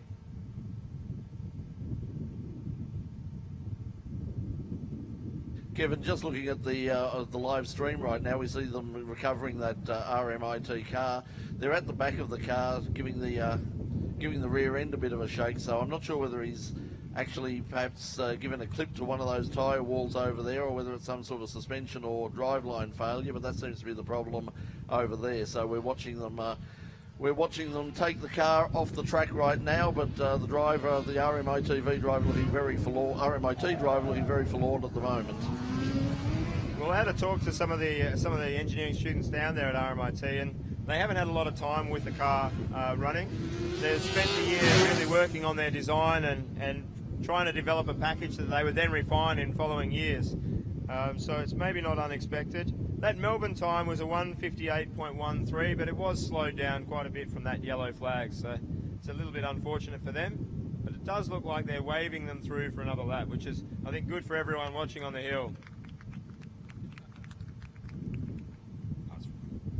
Also, just with the RMIT guys, you might remember that a little bit earlier in the year they suffered an unfortunate break-in at their workshop up at Bundoora. Thankfully, nothing was taken in terms of the car, but there were a lot of laptops taken, and some data was lost along the way. So, it hasn't been quite all smooth sailing for the RMIT guys this year, but hopefully that hasn't affected things too much. Yeah, I spoke to the engineer I was speaking to, or soon-to-be engineer I was speaking to, had lost his laptop had been stolen, and had lost a lot of the assignments that were stored on there, but he was more concerned with the data that they've lost for the car. Of course, the students that are doing this sort of competition are spending very long hours in the workshop, working on their cars, working on their designs. All of these cars are very difficult to make, and on top of that, they still have to do the same classes as all the other students studying. So it's a big job. And coming here and getting to see your car run around and maybe put in a good lap time is very rewarding. Now this could be interesting. We've got University of Canterbury out on the track for the first time. That's very easy to spot them with the big pink wing. And I must say, a very special cheerio to New Zealand Formula 5000 driver David Abbott, who sent me a text before saying that he's sitting at home at Christchurch, watching all the action on the live stream and getting right behind particularly the University of Canterbury and all the New Zealand teams. So hello to David Abbott and to everybody watching over in New Zealand. And he is on the track right now. This Melbourne car is looking very quick through here. They could be in a real running for the fastest lap so far. Really pushing it hard. This car's going to be one to watch. Oh, that was very quick. And we have a 1:41.97. Amazing lap there from Melbourne. That's just blasted out the laps. The next quickest is Wollongong with a 1:44.3. So that's a massive margin. Now Canterbury, all of the insider knowledge has been that Canterbury's been very, very quick in testing. Very good around the tighter parts of the circuit. So this is a circuit almost made perfectly for them.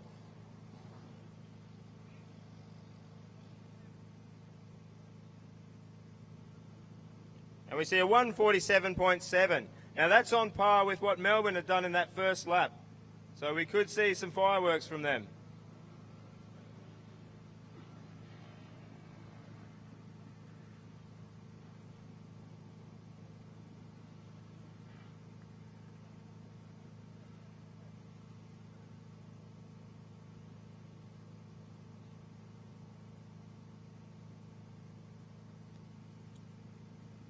Unfortunately, it looks like we have a beach car out there, Tokyo Denki. Canterbury coming out for their second time lap. And straight into yellow flags. It's very disappointing for them, but much more disappointing for Tokyo Denki. One of the unfortunate things in this competition is, especially in the endurance event, here the people running the event can send the cars back out, but in the endurance event, if you get caught behind a car that has a problem, it will slow you down. But that's just some things that happen in this sort of competition. So we have Queensland out here. Tokyo Denki are back on track and running, and Canterbury coming through. Now this is going to be a big advantage for Canterbury. If they did the same as what they did for Melbourne and let them go back out, that's 3 laps that they're running. So it's 2 laps to get temperature into the tyres, and it really is critical to get that temperature into the tyres. Queensland there with a 2-minute 1.4.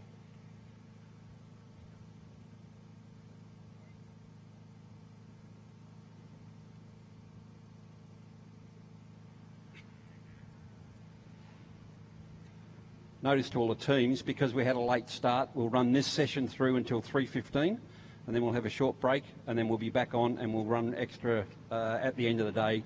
At the moment, we'll run to about 5:15. So we'll finish this at 3:15 and then have a short break and then into the afternoon session. Thank you.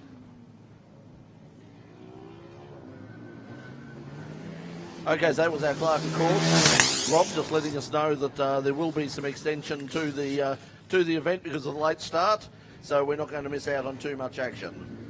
Canterbury there with a 1:44.24, so just a shade under Wollongong, taking in second place at the moment. Tokyo Denki there with a 2:26, but of course they were off course for a while. Not a true indication of their speed. Now we have the 6-time reigning champions, Monash, about to enter for the first time. And I'm sure the people on the hill have two conflicting emotions. One, they'd like to see them go very well and see the car go fast, and 2, they'd like to see them not go so fast and give them a shot at maybe another team taking out a championship. Now this is interesting. They are pushing the Monash car back at the moment, so I'm not sure if they have a problem or whether they're just restarting it again. But the Monash car has been pushed back, and they're letting someone else through at the moment. Well, I hope it's a minor issue.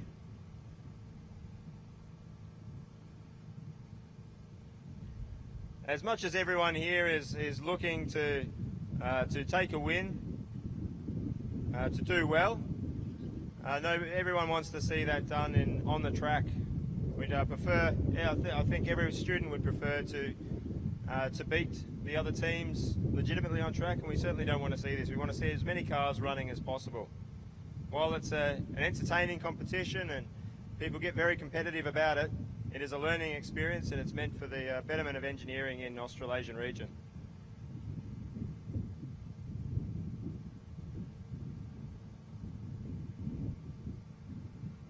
It's definitely interesting that we haven't seen Edith Cowan University in Auckland back out. Tokyo Denki taking the track.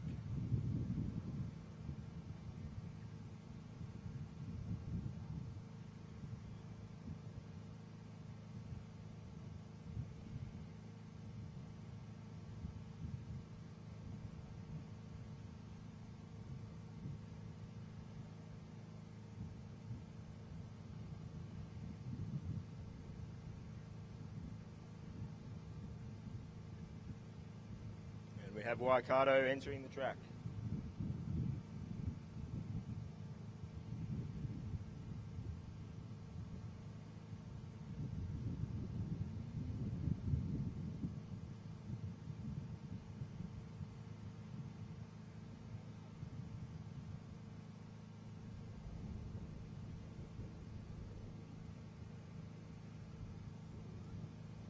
Looks like Queensland there might have a bit of an issue with their engine, or something is happening. They're taking it very easily, just coming straight back in.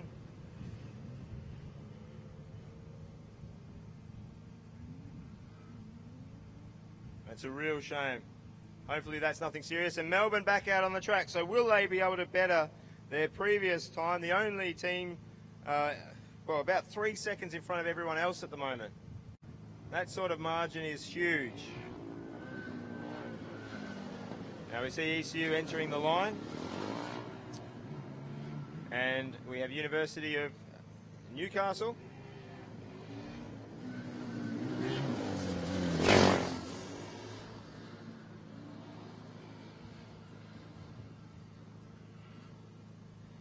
Oh, Tokyo Denki just collecting a cone there right at the end.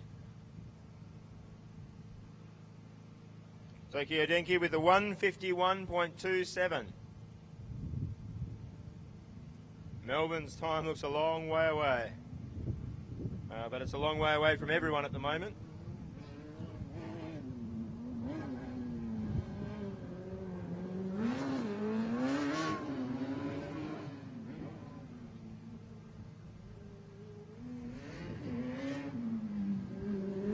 And ADFA.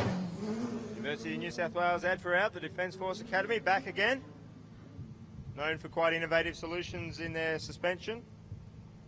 And that last lap from Waikato was a 159.3, so their best had been a 149, so quite a bit off that time. But the advantage of them getting out earlier is they do have that really good time in the bank.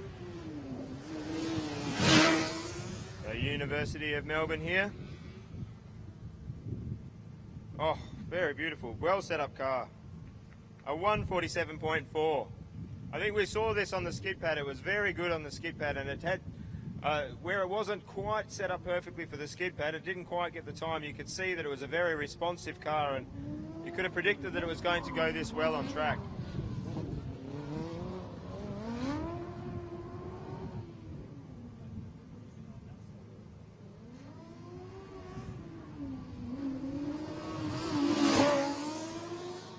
Kevin, just down in the dummy grid with the boys from Monash and the boys and girls from Monash, and it seems to be some sort of electrical or engine-related issue at the moment. People are swarming all over the car. They're not sure exactly what's stopping them at the moment, but they are currently over the top of the car, so they've pulled back and they'll be the first appearance of Monash on the track will be delayed.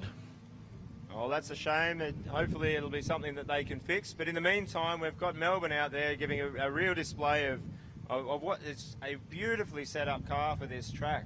You can see that they must have had time with this, or they've got a fantastic driver or a combination of the both, because it just looks at home out there. got real power coming up that hill, showing the advantage of having that 4-cylinder engine.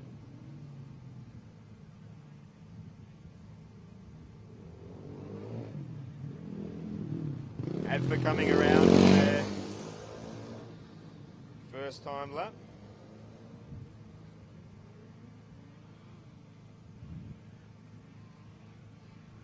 Adfa with a 2-minute 5.9. And Edith Cowan University, this will be the second driver running.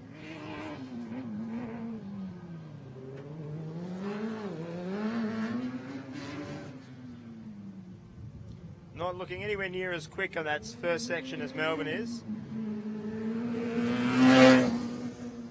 So Waikato coming through.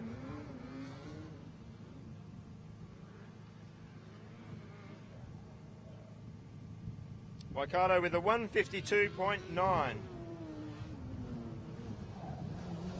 Let's see what Melbourne can do here. They've done a fantastic job with this car.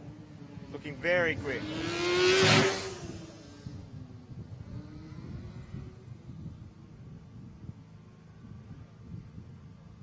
And a 145.5.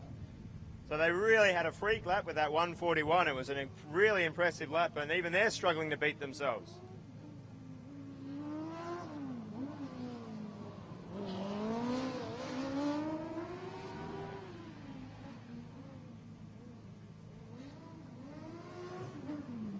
Now the ECU car's definitely caught and taken a cone. Spoke a bit too soon and collected an off course there. It's a real shame. I was just about to say I was looking quite a bit faster in this back section. But unfortunately taking the cone out there. So this won't be a good lap for them.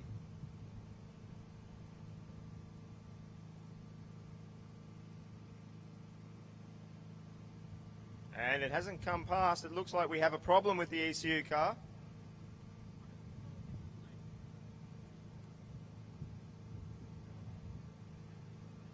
Okay, the ECU car is stranded out on the track.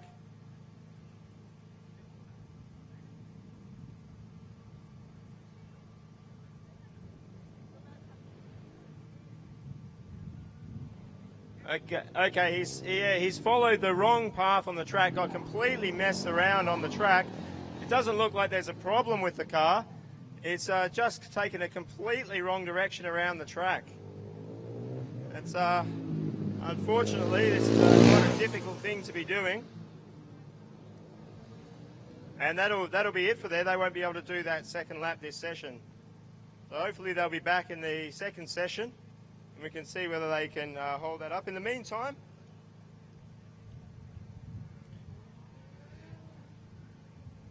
Missouri, it looks like Missouri is out there. Adfa with a 2-minute .24 and Newcastle with a 1:48.7. So I don't think we've seen that before. I don't think we've seen someone go so far off course that they've ended up on a different part of the track. I think he was going out to the Thunderdome to do a couple of laps there with a few of the NASCARs.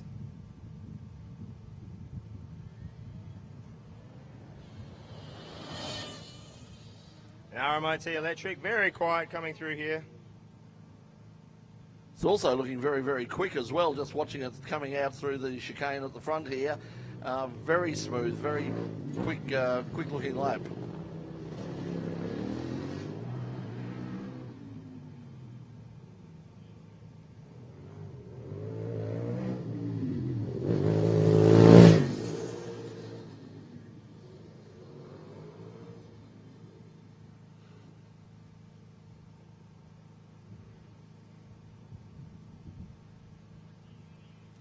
And Sydney there with a 1:52.8. That's their fastest lap so far. Well done.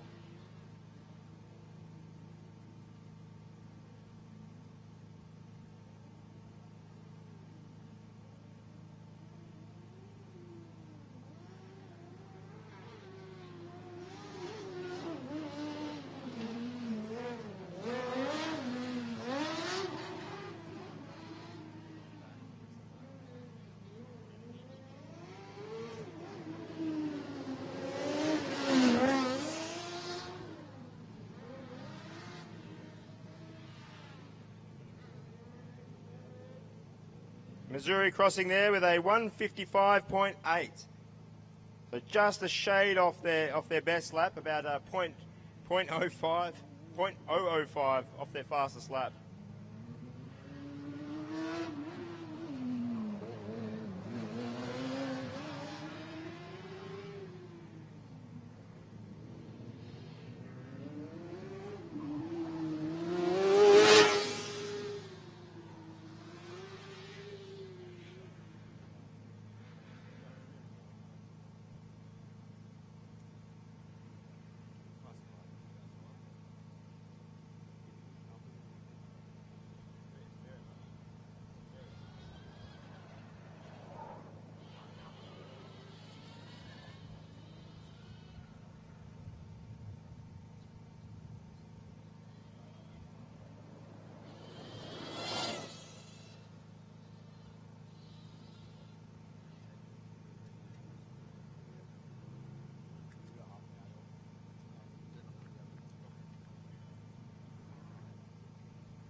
The RMIT Electric crossing there with a 148.7. Okay, Sydney with a 149.4, but knocking the cones there. It's a real shame because that was their fastest lap. And unfortunately, that won't count with those cones. The lap will count officially, but because the cones were hit, the penalties will mean it will be slower than their previous best lap time. Okay, Wollongong coming out.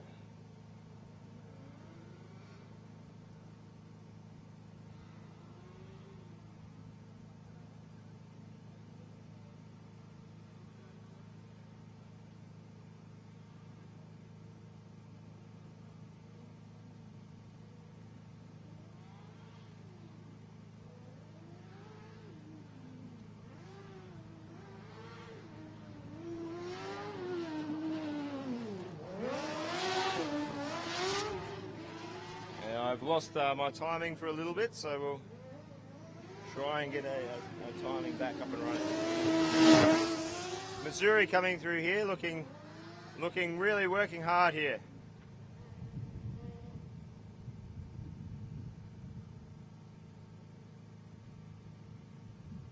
Okay, we're coming pretty close to the end of this session. Couple of worries here that we haven't seen Auckland come back out, so hopefully there's no issues there, and we haven't seen Monash run yet.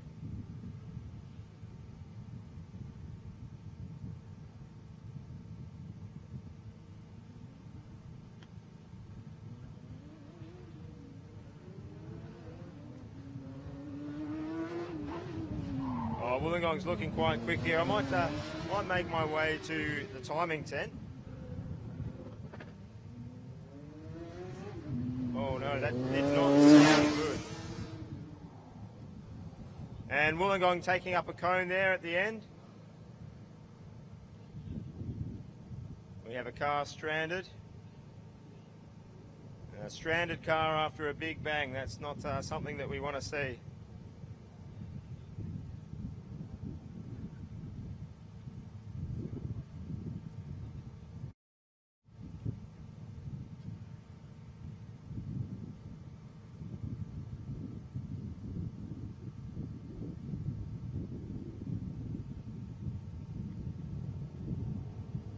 We have Auckland there, but it looks like they're having trouble starting the vehicle.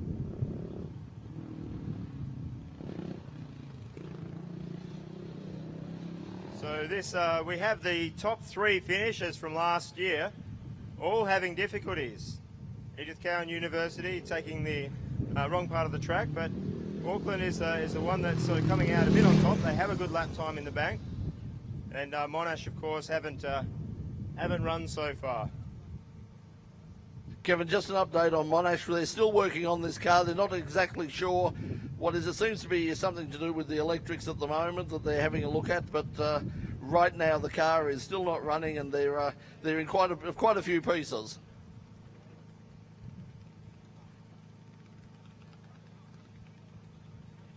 Oh, this is a real shame for them. I'm sure they'll get this fixed for their next run. When this session finishes, all of the cars that are stranded out there will be collected by their teams for the second session. So they will have an opportunity to go back out, get the cars, and hopefully come back for a good run.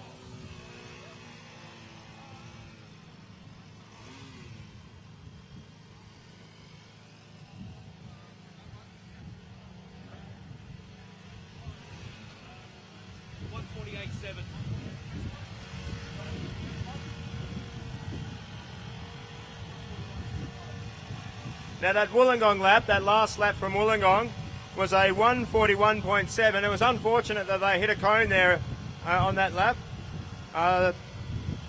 These times, as I give them, will not necessarily be the finishing order of these events without penalties. But we have first place Wollongong 1:41.7, Melbourne 1:41.9, Canterbury 1:44.2, Auckland 1:45.0. Edith Cowan 1:46.4, RMIT 1:48.7, Newcastle 1:48.7, Sydney 1:49.4, Curtin 1:49.4, Queensland 1:49.8, Waikato 1:49.8, Missouri 1:50.9, Tokyo Denki 1:51.2, Adelaide 1:56.2, Queensland 1:56.8, Griffith 1:58.4, ADFA 2 minutes 0.2, South Australia 2 minutes 1 second 0.2. As we said, that is without penalties. The Melbourne lap, as far as I'm aware, was a clean lap, so it's probably Melbourne that are leading at the moment.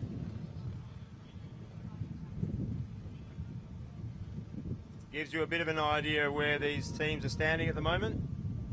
And ADFA going out for a run. Okay, this session will be closing soon, and the people will be going out to collect their cars. Okay, as far as it looks like the session... Okay, the session is closed. Last car, last run. So what a really interesting session we've had. This really looks like it's an upset to last year's competition. We have both the number 1 team unable to run, the number 2 team from last year with their car stranded out on track. We have the number 3 team struggling with, I think, starting issues or something, but it looks like they might be out in that second run. And in the meantime, we have a real shake-up. We have Wollongong and Melbourne setting the pace. And Canterbury was looking very strong this morning, just a little bit off that pace, but about 2 seconds down, a lap down. I think if you'd picked which teams were going to be 1 and 2 in autocross in this first session, you probably would have got it wrong. So well done there to both Wollongong, Melbourne, Auckland, and all of the teams that are competing. It is good to see that at this stage there are 18 teams with times on the board. That's very encouraging.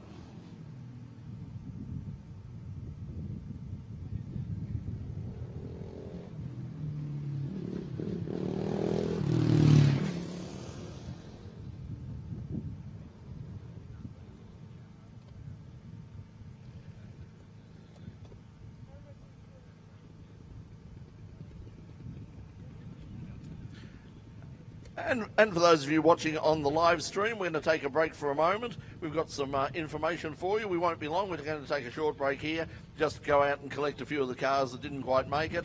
But we'll be back with more action from the 2015 Formula SAE Championship in just a moment.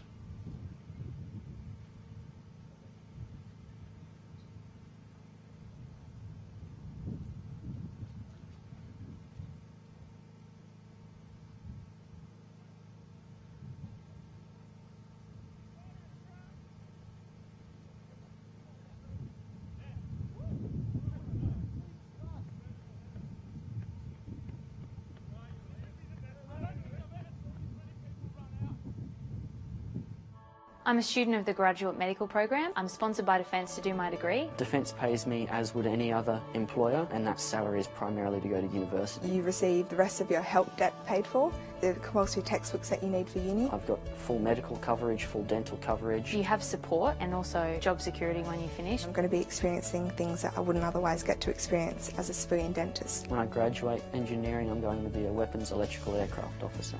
The Defence University sponsorship. Apply today.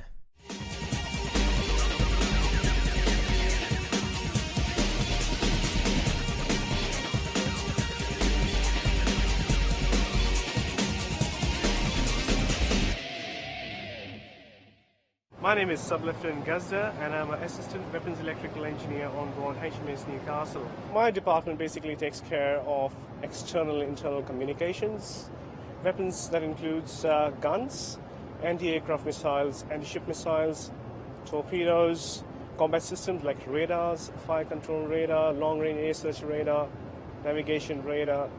There's a whole bunch of things and it's very exciting. I won't say challenging, it's very interesting and I'm very eager to learn few things, and every day on a ship you learn new things. I've been posted on a ship for almost 10 months and still every day I walk past a corridor or a passage and see a new switchboard or a new wiring going on. You know, it's always very exciting to see something new. And also in the Navy you travel overseas and I love traveling and meeting people. Well, Navy is all about teamwork. As you say, Navy doesn't work just by individual departments. We have supply departments, weapons, electrical, mechanical departments, and seaman departments as well. So we all work together as a team. Well, I did my specialization in microelectronics engineering, which is basically designing of integrated circuits. It was a specialized branch. You don't need that sort of degree to join the Navy. What you need is a basic engineering degree. And you can even join the Navy as a student. So when you're doing your undergrad degree or you're doing any graduation from any university, you can join the Navy and Navy will pay for the tuition fees and the books. So it's pretty good. It's not strict. Yes, it is discipline. Discipline is a core for any defense force to run and to function. It doesn't mean that it is all bullying or just because you're a high rank officer. No, it's not like that. It is very nice, very easygoing and a very fair organization, and they treat everyone with respect and dignity. My goal is to stay in Navy for long. I'm planning to change over to become a submariner. Well, yes, absolutely. Certainly the private companies might pay you a bit more, but Navy doesn't pay you less either. You've got a lot of facilities that in addition to your pay, for instance, your medical expenses, your housing allowances. So cumulatively, I believe it is on par with civil companies that wants to pay you. I think the best part of Navy is also uncertainty. You don't know what's going to happen. Anything can pop up anytime. Every officer in the Royal Australian Navy is first an officer and then whatever his PQ is. For me, I'm first a naval officer and then weapons electrical engineer. I wear this uniform and I think of those people who sacrifice their life serving this nation, serving the Navy. And I have a big shoe to fill in.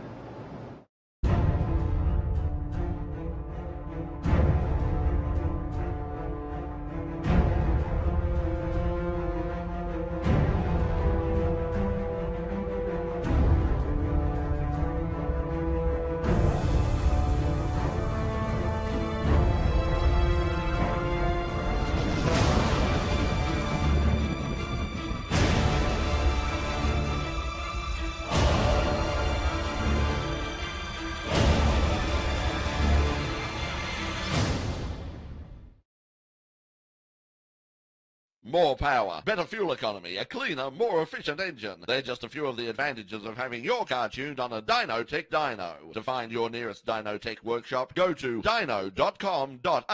Dynotech by Dyno Dynamics. Right now, there's a lot to get excited about at your local Holden dealer.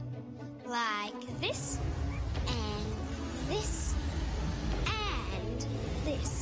But what's even more exciting is that there's going to be another 24 new world-class cars coming to local Holden dealerships right across Australia. Now that's a future I want to see. Don't tiptoe through life.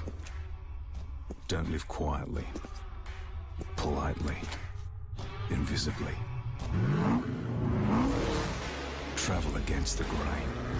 Take on today and let tomorrow know you're coming. The new VF2, the most powerful Commodore ever, is here. Power ahead.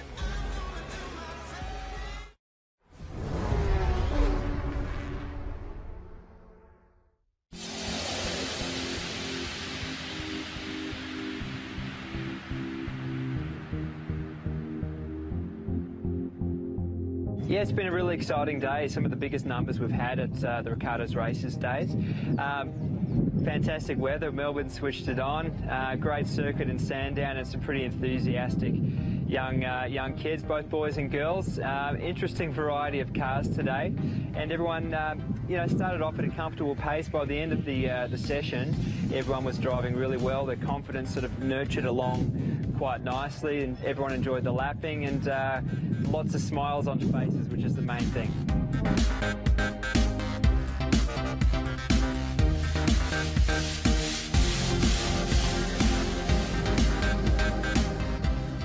It's an awesome track, I know that, but it's going to be an awesome opportunity to get to enjoy some hot laps and little racecraft and stuff like that.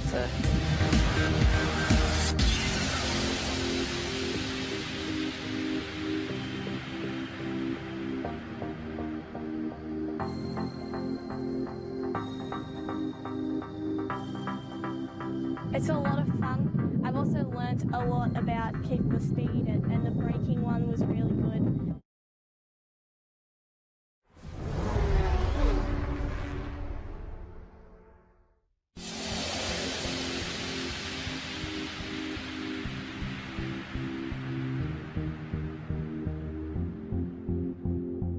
Yeah, it's been a really exciting day. Some of the biggest numbers we've had at the Ricardo's Races days.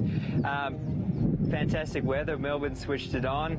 Great circuit in Sandown and some pretty enthusiastic young kids, both boys and girls. Interesting variety of cars today, and everyone started off at a comfortable pace. By the end of the session, everyone was driving really well. Their confidence sort of nurtured along quite nicely, and everyone enjoyed the lapping, and lots of smiles on faces, which is the main thing.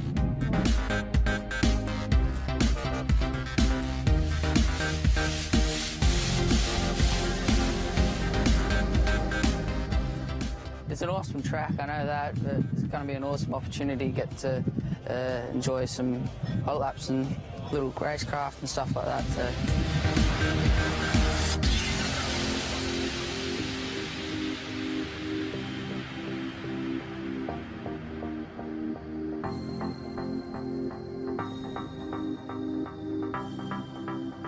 It's a lot of fun. I've also learnt a lot about keeping the speed, and the braking one was really good. Yeah, it's definitely a good experience now that I have my learners, and so trying this stuff out was really good. More awareness for when I'm on the road.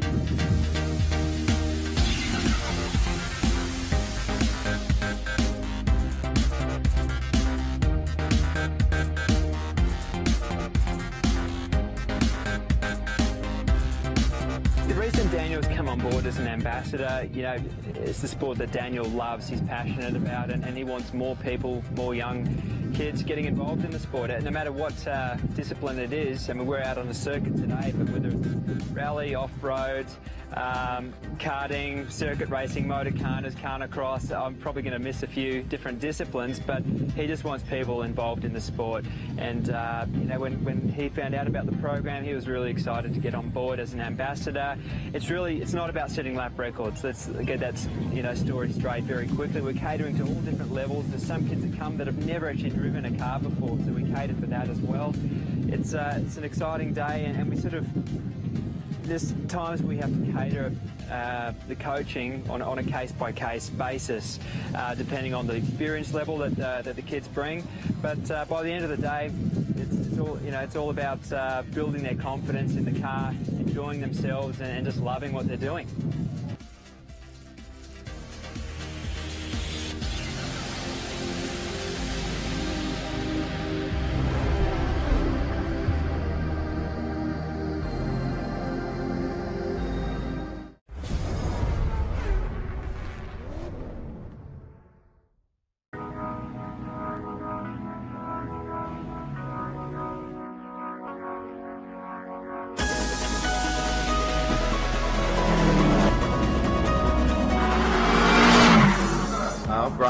And I'm the Motorsport Director of the President WRX Car Club of Victoria.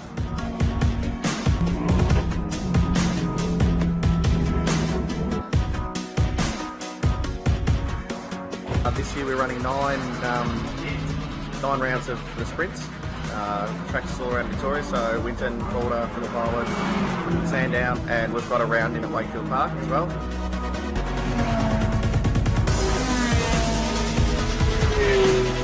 I think the club's just a bunch of like-minded enthusiasts that they've got their little toy cars, and they either want to compete in the motorsport side of things, or they want to partake in the social aspects of the club.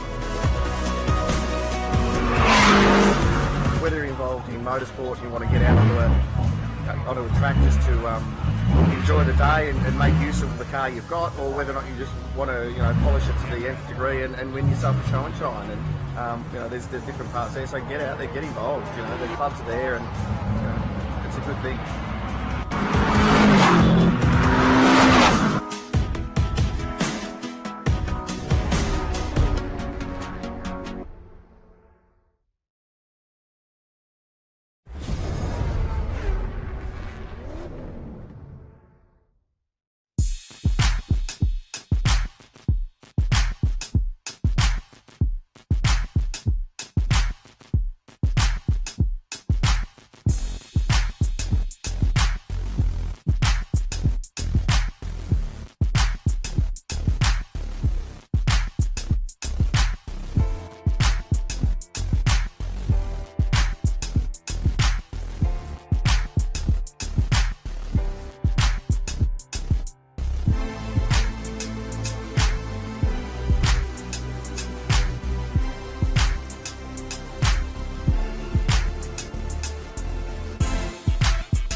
So the idea of a Come and Try Day is basically for people who've never been on track or involved in any form of motorsport, just to come and have a go on the track. Getting involved is fairly easy. There's a list of Come and Try events on the Calder website, and you basically just have a look, enter an event, and turn up and have some fun.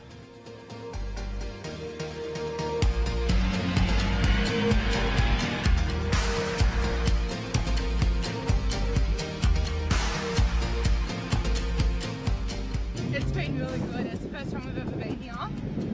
Centro Auto Body and Big. I'll see you at Phillip.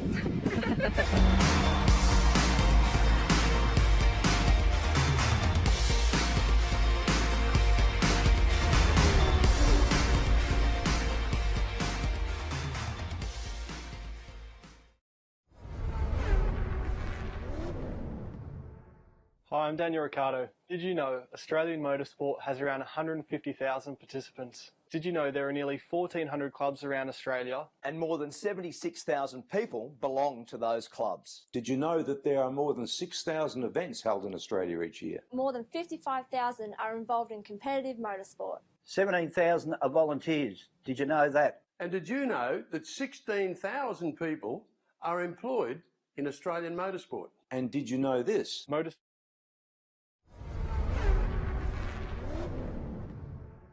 Hi, I'm Daniel Ricciardo. Did you know Australian motorsport has around 150,000 participants?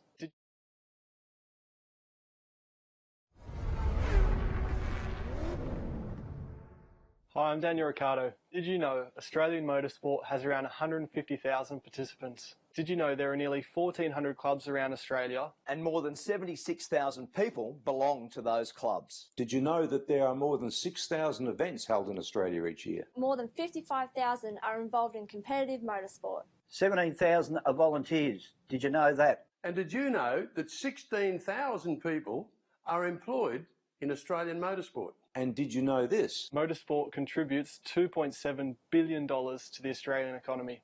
$2.7 billion. $2.7 billion. That's a bit of money. That's a huge chunk of money. That's a huge contribution to the Australian economy. That is quite a contribution, and Australian motorsport should be proud. And that proves there is a big industry behind Australian motorsport. That puts Australia among the leading players on the world stage. That makes motorsport a big deal. Australian motorsport. Now that's something to get revved up about.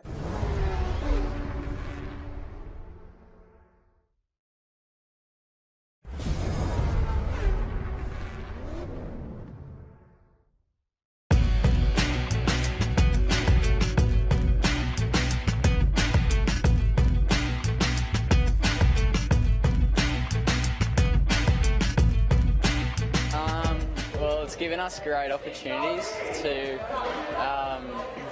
gain connections and through the world of motorsport and engineering. We've learned all about project management, organisation, engineering. So this will help our careers in the future because it gives us a well-rounded understanding of what F1 is about. So I'm pretty sure all of us want to go into careers in F1, if not motorsport.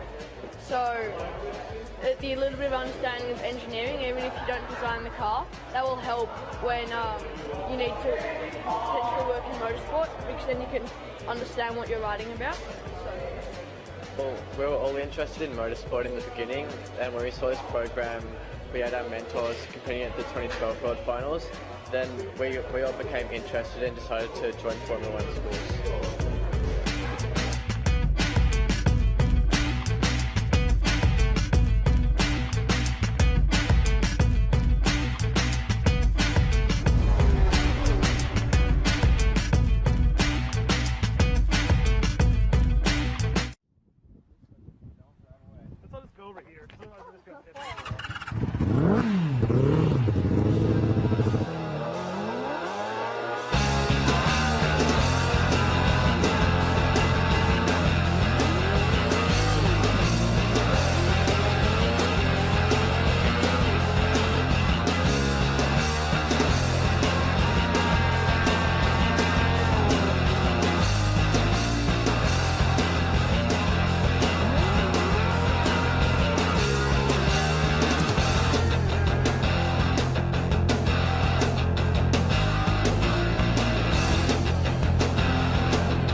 choice. That's what life in the Army gives you. You'd be surprised by the amount of job opportunities that exist and career paths you can take in the Army. From aviation to administration, combat and security, and all the types of trade jobs you can imagine. There are 3 different kinds of aerospace engineer roles in the Army: aeronautical, avionics, and software. As an aeronautical engineer, you will work at the forefront of the very latest aviation technology, maintaining the Army's helicopters alongside some of the most talented engineers in the Defence Force. The aeronautical engineers are, key so to at this stage, Auckland are back out and running. They had a very minor mechanical issue on that first run. It's well and truly fixed, so no big concerns there. So I'm almost certain that they'll come down and challenge those times that we saw from Melbourne and Wollongong. And certainly Melbourne and Wollongong will have another go at it as well. The two teams, both Monash and ECU, working on their cars, trying to sort out the issues that they had. We hope that in both cases it's not major.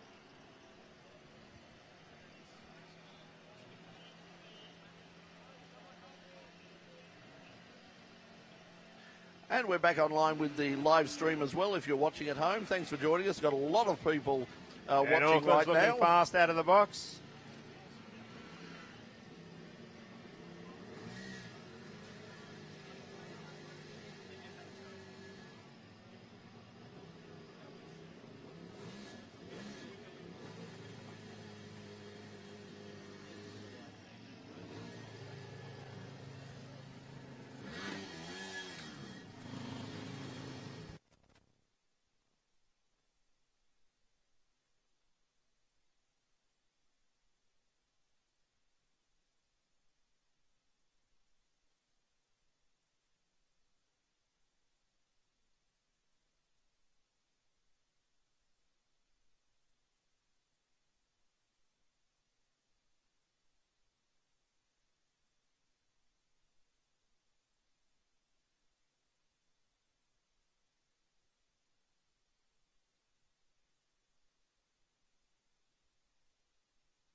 Certainly one of the problems that teams have trying to fix these problems is often you can have a small problem that might take 1 or 2 hours to fix, and the changeover between these events is quite a bit less than that. So let's hope we can see both of those teams back out. And this looks like a great lap from University of Auckland here. A 1:45.8, first time out. They're almost certainly going to get down into where Wollongong and Melbourne are.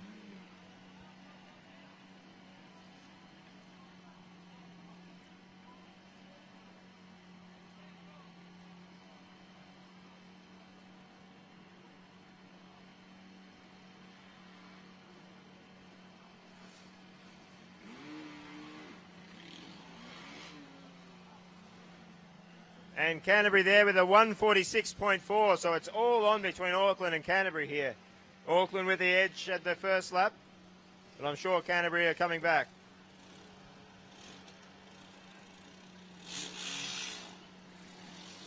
And Canterbury are away.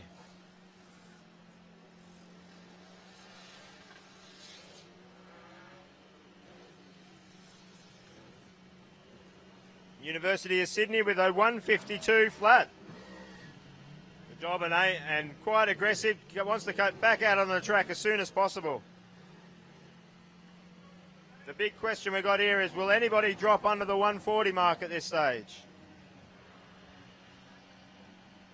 I think that what we're seeing from Auckland and Canterbury out there, I think it's more than likely we will see at that time under 140 in this session.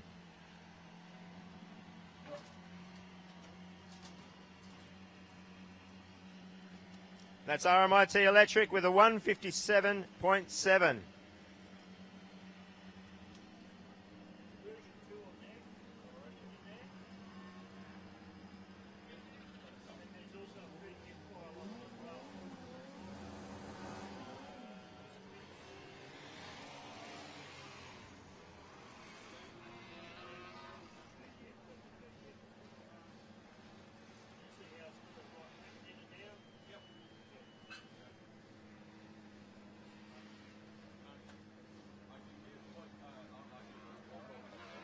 Oh, this Auckland car is looking incredibly fast coming through here. A 141.8. Well done, Auckland.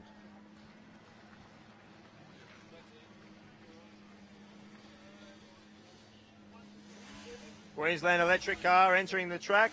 And we're seeing Canterbury flying past the concrete wall there.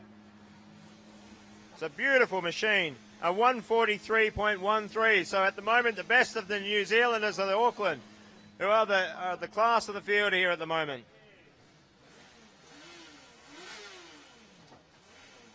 We have the beamed aluminium monocoque car from Queensland lining up.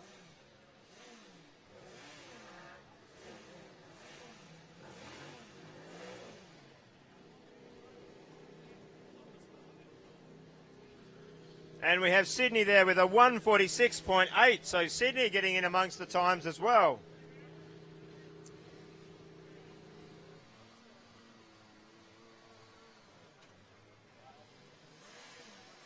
And Queensland are away.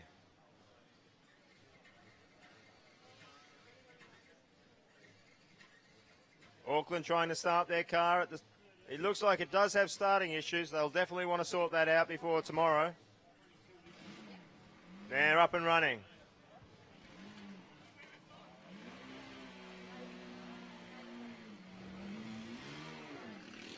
And Auckland are away. Oh, this is a big improvement from them from this morning. From the previous session, they would have been very disappointed. They had a cone hit on a very small component that you wouldn't normally expect the cone to reach. It's a very unfortunate incident, and it cost them a few laps, but it doesn't look like it's cost them too much. We see South Australia with a 2-minute 3.9. And Canterbury really pushing out of the box there. Really getting the car to fly around.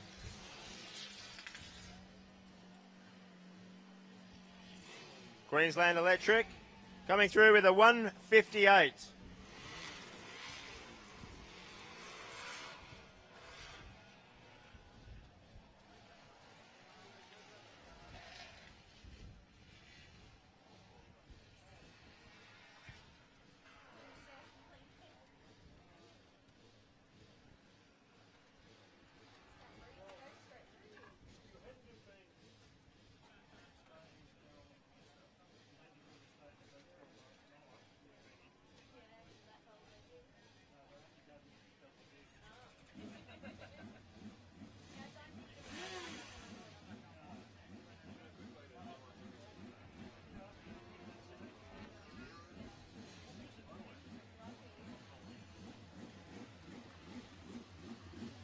And Queensland there with a 155.5.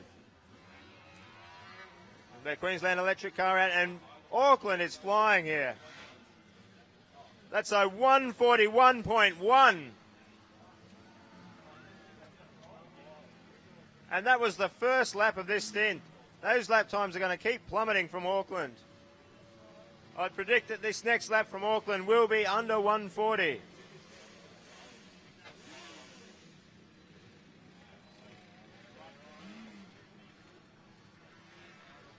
Canterbury coming through. Can they match Auckland's pace? A 142.57. So an improvement from Canterbury there, but still not at Auckland's pace. And Auckland is away. This is a car with no aerodynamic package. And it's currently the fastest car at the competition.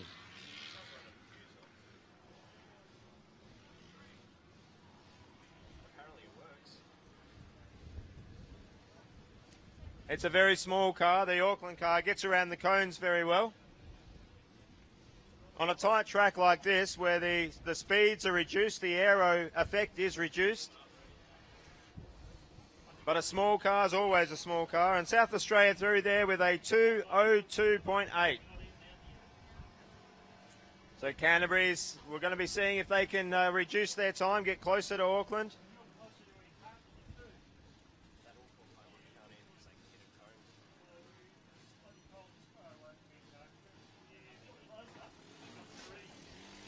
And Canterbury's away.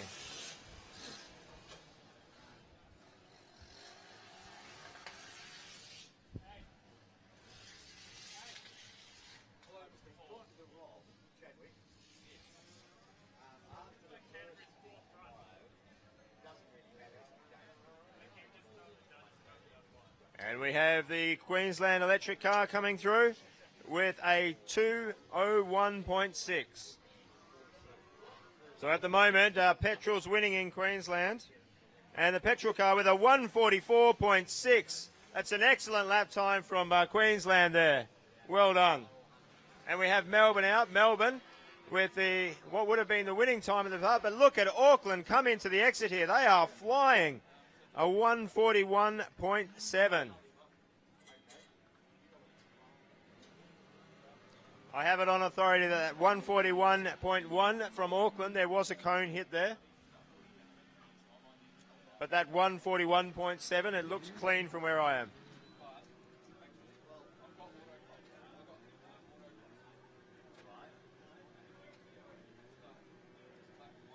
And time is definitely ticking away for these teams trying to get their cars ready to run.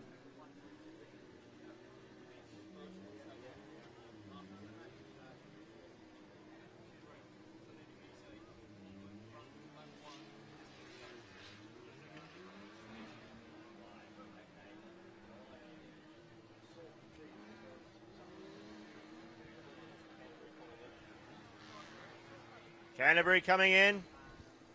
A 1:41.9 from Canterbury. Excellent lap from Canterbury there.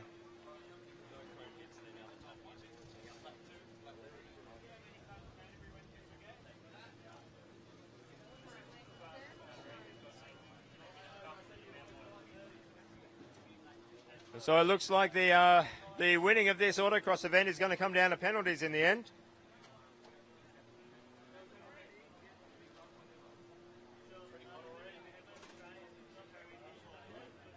Oh, and Melbourne's looking fast once again. This car's beautifully set up. Coming through very fast there. A 1:45.9, first time out in this second session. Looks like there's a little bit of a log jam here in the hot zone. RMIT Electric coming out. That was a great run from Canterbury there. Melbourne will be trying hard to improve their time from the earlier session.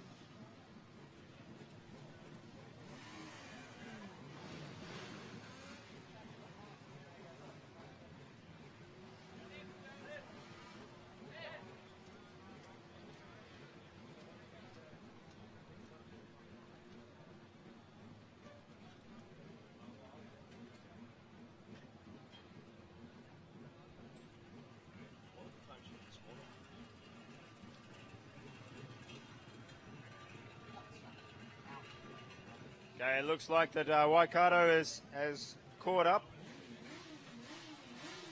Got two cars coming through. Waikato just behind Tasmania here.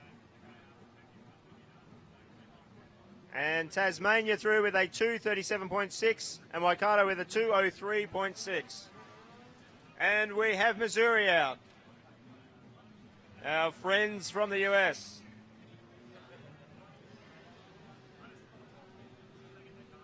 Missouri have been running wings for quite a while now.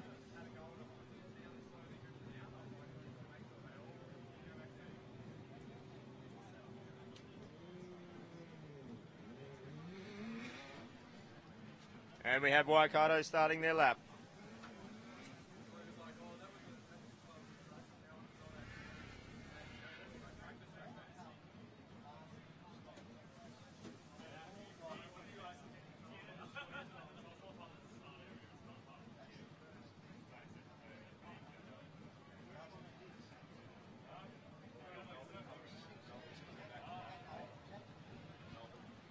Okay, Melbourne coming around. Have a look at this car as it crosses the line. He's pushing hard. Oh, a little bit of a mistake right at the end there. A 1:44.7. So not quite matching what was done earlier today. Looks like we have one of the electric cars coming through. Missing the track there. So that's an off course. But they are over the line, a 2:22.6. And Queensland are away. Queensland look like they're bringing the times down, showing some of that promise they've shown in testing.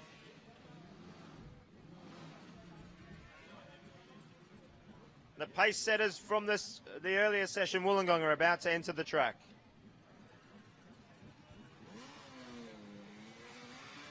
And he's straight into it.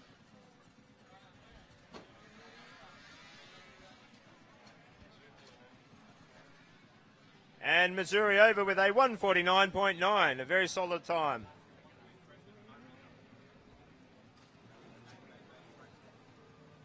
Tasmania about to re-enter the track. And we have Waikato coming over for their second lap. Waikato with a 1:45.67. Very solid effort from them.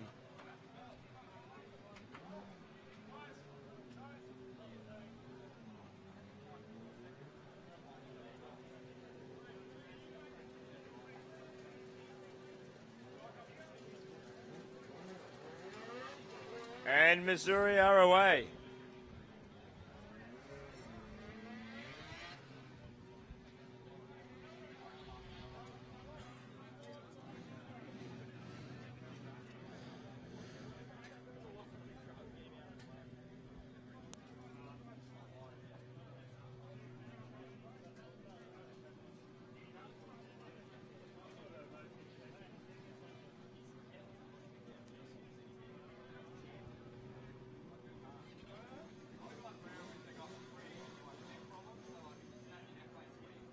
And Queensland coming through to complete their next... Oh, the car's over there. Well controlled, well recovered. And Queensland with a 150.2. Well done. Waikato back out there. Waikato's previous best was a 145.67. Let's hope they can improve. And Wollongong, collecting cones and off course there. And that was an impressive lap before that cone strike. It was a 143 flat. First time out in this second session. They'll almost certainly bring that time down next time out.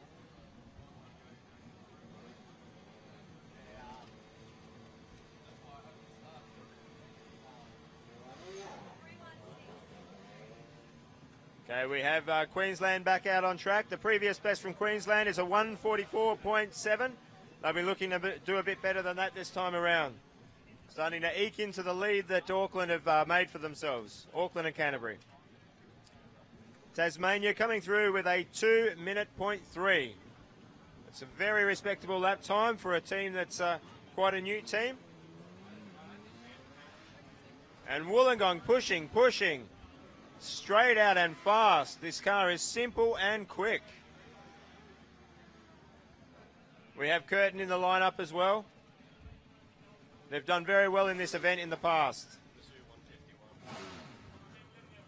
And Missouri with a 151.86. So not as quick as their best. And they'll be looking to improve that next time out. It looks like Monash is still here, still trying to get that car running. Looks like there is a driver in the ECU car, so they might be out. So they may have found whatever it was and fixed it. But the car was definitely off pace when it was out there before. And Waikato with a 143.9, best lap from Waikato so far. And Queensland there, that was quite a long lap. Looks like they're just going out. At the moment, this is looking like a New Zealand competition. We have Auckland, we have Canterbury, and we have Waikato all setting incredible lap times. Queensland flying through. A 146.9. And Wollongong there rotating very quickly around the track. Adfers out, join the track. And look at this Wollongong car being driven at the very edge. And that's a 138.8. Oh, if he hadn't hit those cones. That's incredibly fast.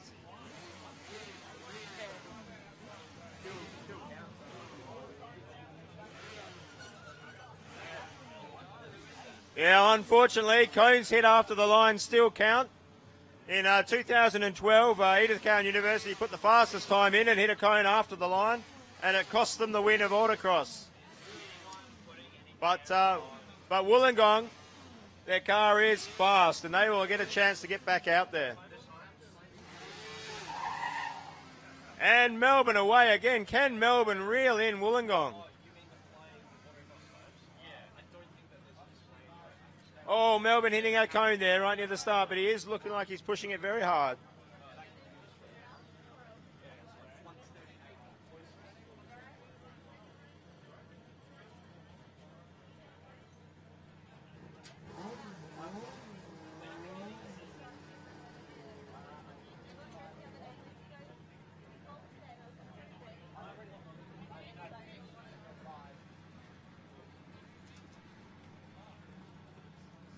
Okay, University of Queensland electric car coming through with a 2:06.7, so a bit off their best. But that car just keeps going around. It's looking like the class of the field for the electric cars, and it's the first electric car we've seen from Queensland. It's unbelievable to think that this team has two cars out here running in two different classes with one team. An excellent job. And ADFA coming through with a 1:59.9 from ADFA. Well done.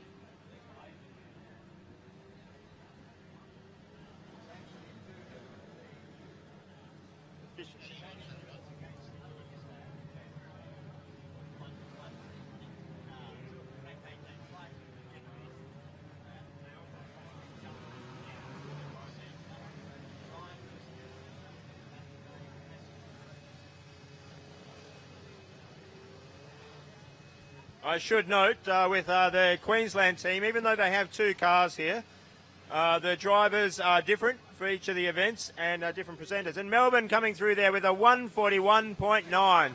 An excellent lap time from Melbourne there. And they've still got another lap with warm tyres to go. And they are away.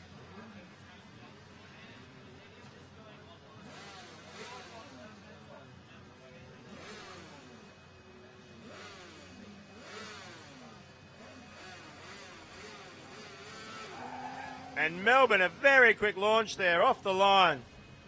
Want to keep as much heat in the tyres as possible, and he's driving it like a madman. This is fantastic to watch. This looks like the sort of pace that we were seeing from Monash last year. Nice, big, grippy tyres on the thing.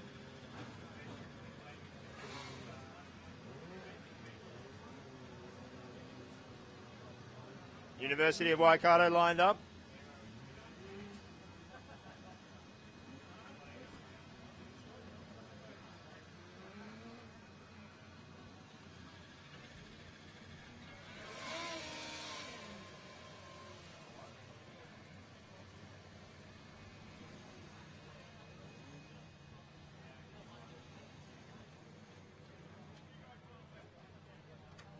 And we see Queensland coming through there with a 2:03.1. Well done to Queensland Electric there. Keeps running. Drivers in front of us now, not looking entirely happy with what's happened there.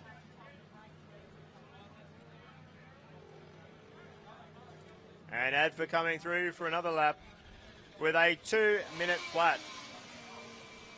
Or zipping around into this hot change area. And Missouri crossing the line with a 1:49.88.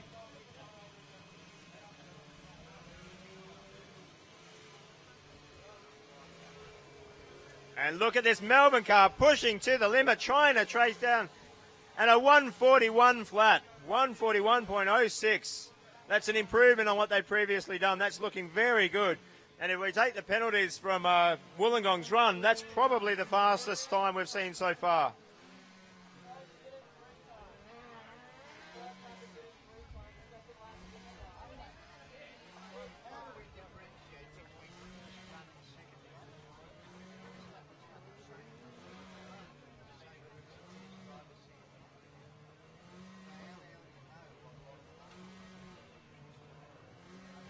And Waikato coming through here, pushing it hard. You can see those steering adjustments from the driver are 150.2. A nice solid car from Waikato. It's what you'd think of an older style Formula SAE car, how they used to be built. Fairly simple space frame with a powerful 4-cylinder engine. They might not be as a competitive a concept these days, but I tell you what, driving those cars is a lot of fun. This is amazing sitting down here in this timing tent, just the smell of warm rubber and brakes coming through. I've often asked my wife why our house has to smell like flowers instead of tyres, but she doesn't seem too amenable to the idea of houses smelling like race cars.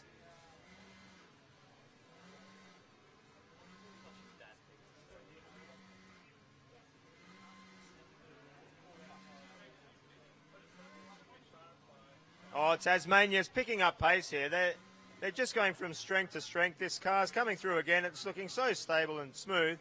And a 1:57.2, that's their best lap time so far. That's a really big improvement, and you can see that as the driver's getting used to this track and driving around, that car's just getting faster and faster. They'll be really encouraged by what they're seeing out there. And Missouri coming through with a 1:51.1. So watch this Tasmanian driver. They're probably just learning how to get around here. They haven't had a lot of experience at this comp. A lot of these teams have drivers that have been down comp after comp, but this is a new thing for them.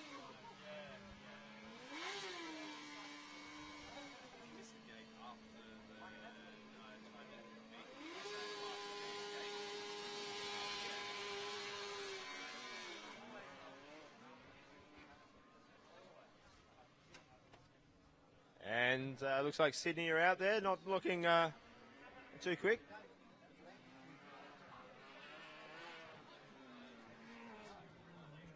I am sorry, that's not Sydney at all. It looks like it's Taylor's out there.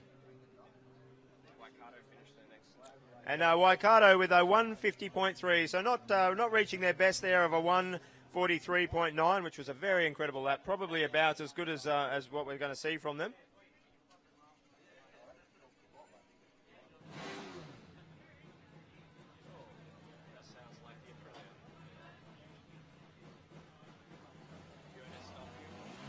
And UNSW about to enter the track.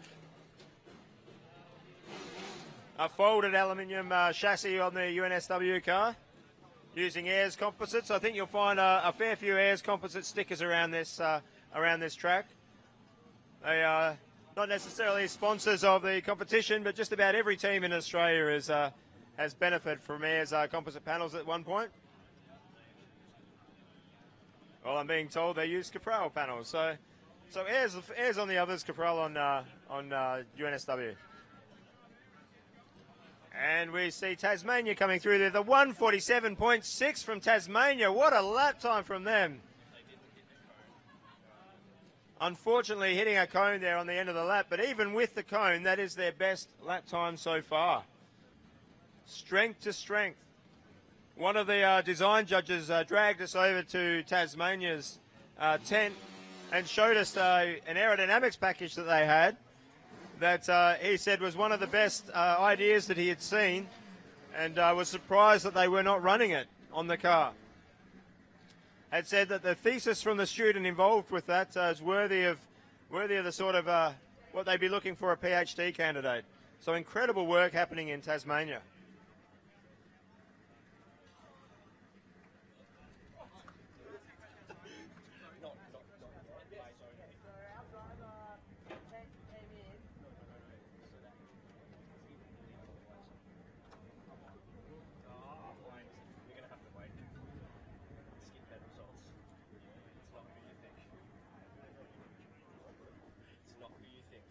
That's all I'm saying.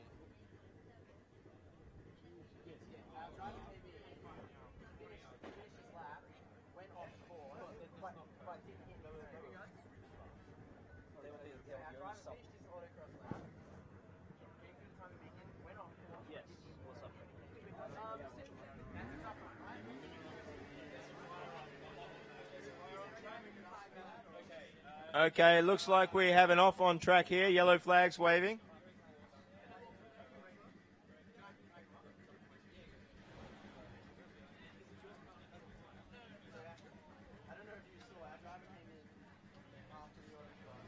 Okay, well, there's a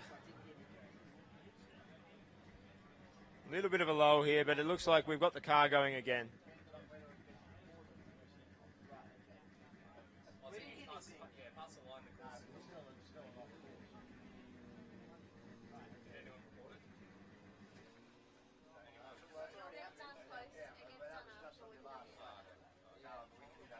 And University of Newcastle there with a 2:46 point. Oh no, going back out. Sorry, going back out.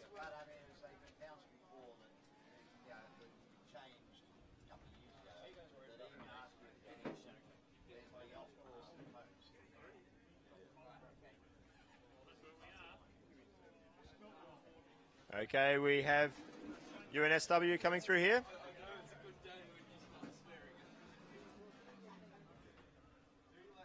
UNSW with a 2:17.6, but the track was on yellows there.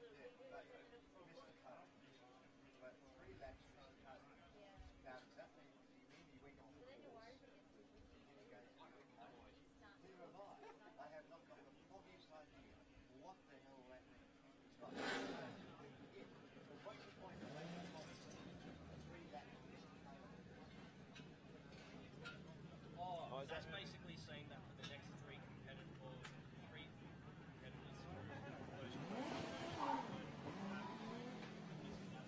And Edith Cowan are back out. Be good, interesting to see what they can do here.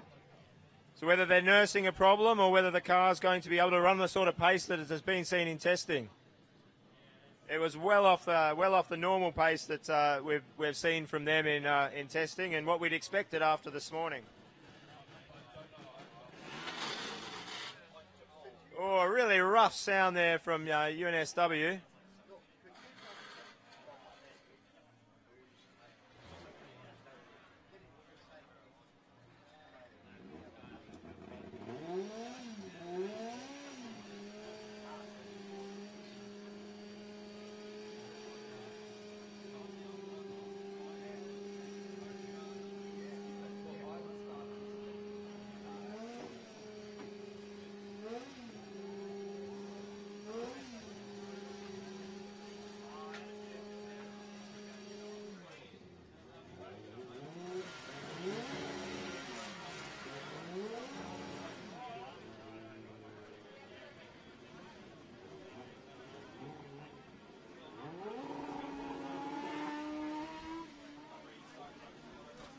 And we have the University of Adelaide out.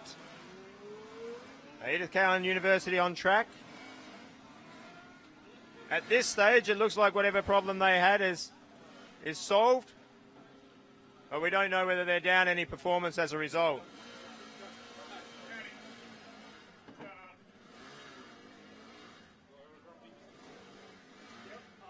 This car's looking good. The driver's going a bit sideways. Let's see what sort of time they've got. A 1:46.0, so quite a good lap time from Edith Cowan University.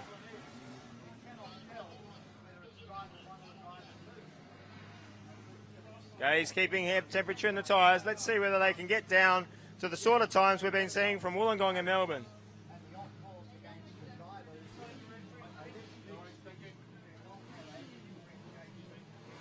You only need one good lap in this event.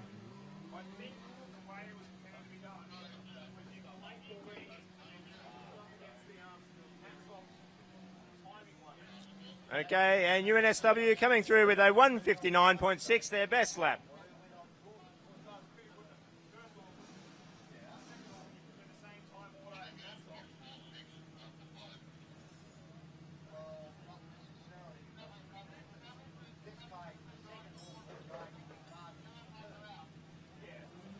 Edith Cowan University climbing the hill there.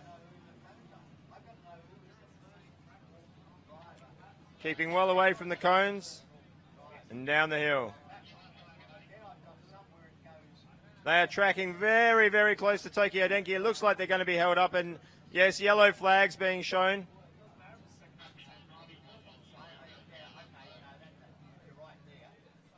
Yellow flags being shown on track.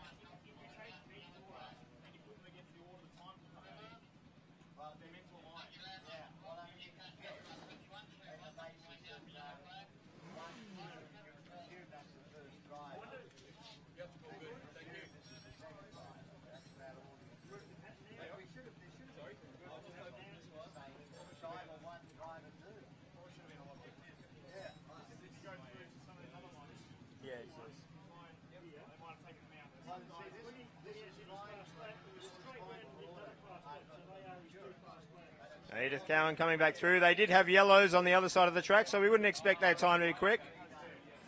Oh, and we have a cone strike by Tokyo Denki, putting everything into this. And Tokyo Denki with a 2:05.8. Edith Cowan University coming through, tail out. A 1:49.8, but that was on yellow flags on that. So they should be running again.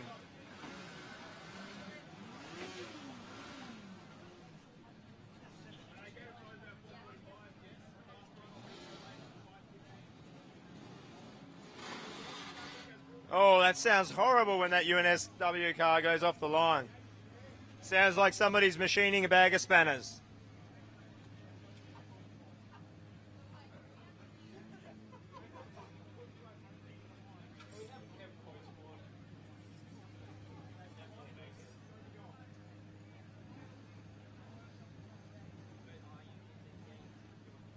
So I don't know which car that was stopped out there. I think it was Adelaide. Stopped out on track. ECU's going back out. They had that disruption from the yellow.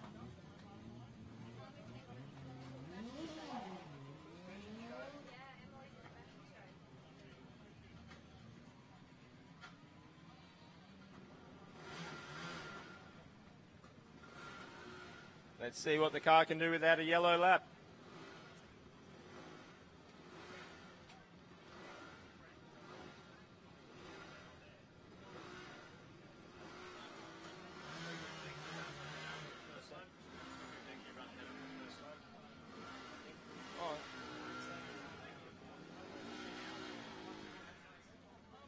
Adfa's out there at the moment. ECU looks like the faster car out on track at the moment. But we have Adfa, Edith Cowan University and New South Wales out there.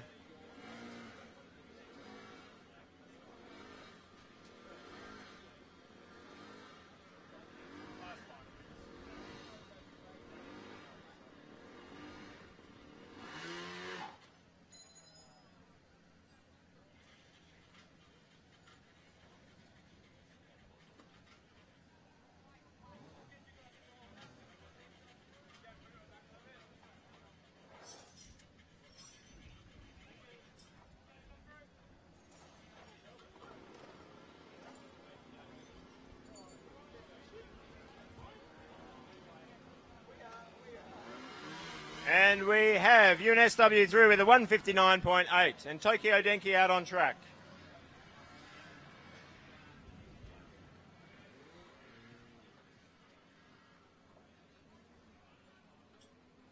Oh, Edith Cowan sideways near the concrete, missing the cones. The driver's giving it everything.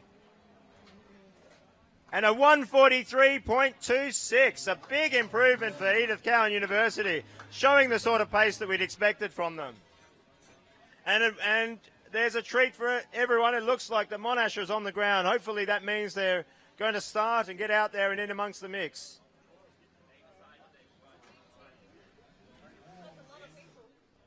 The comments from the timing tent seem to indicate that they think that Monash has quite a small team with them. They're wondering how they managed to get the work done with so few members.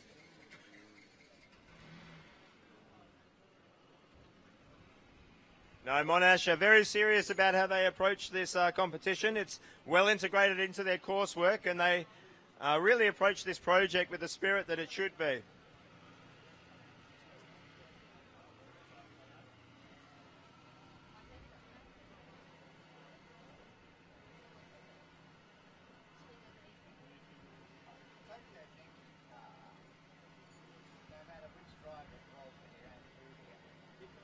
And we have Adfa coming through to complete the lap with a 2:31.0. Tokyo Denki squirrely out on track. And we have Griffith out there.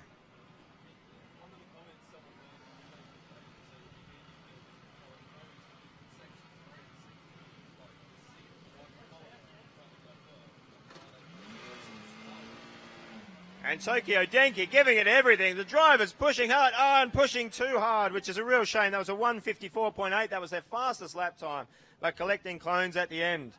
Every cone counts in this competition. And Auckland, one of the early pace setters. Like, to summarise the times, these are the lap times we have so far. So Wollongong with a 1:38.8, Melbourne with a 1:41.0, Auckland with a 1:41.1, Canterbury with a 1:41.9, Edith Cowan with a 1:43.9, Queensland with a 1:44.6, Sydney with a 1:46.5.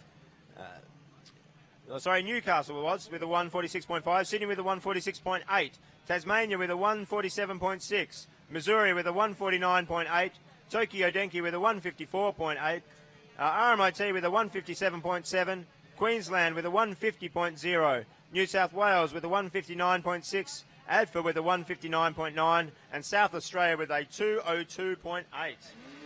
We have Auckland going out. Let's see whether they can better. At the moment, they are sitting in third place. The car is very nimble through those turns. And it looked like we had Monash off the stands, but we're not quite seeing it out here yet.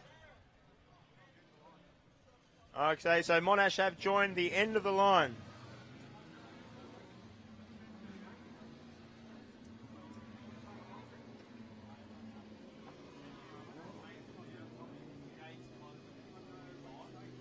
I'm being told the gates close at 4:45. Gates close at 4:45. So in 18 minutes, the gates are closed. So the gates close at 4:45. There's 18 minutes to get your car here. And I'd just like to say, I don't think that anyone's seen a beard as luscious as what we've got on Greg here. So if anyone goes and wants a photo with a beautiful beard like that, go and track Greg down. It's something you can post on Facebook and impress all the ladies or gents if that's the way you go.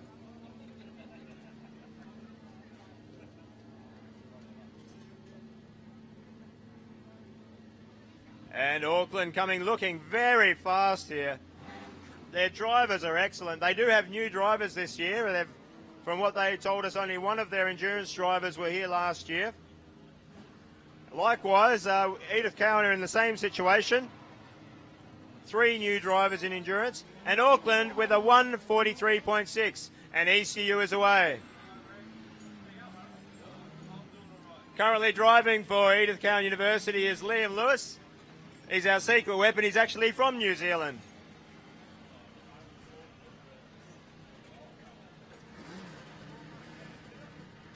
And Auckland ready to come out again. I mean, look at this. We've got 4 cars on track, pushing hard. Drivers getting in everything. The big surprise is we have Monash waiting in the wings. They're not going to get many goes at this. They may only have one shot at this to put in a quick lap time, but anything can happen. And Adfa there with a 2:04.5, and Newcastle with a 1:43.1 from Newcastle. What a time from them. Newcastle have just shot up in the fifth fastest time.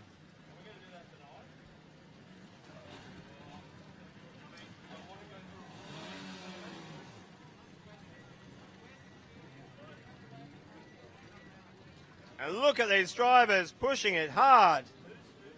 Griffith coming through. Griffith with a 1:50.0, their best lap time. Well done, Griffith. Moved up into 12th place.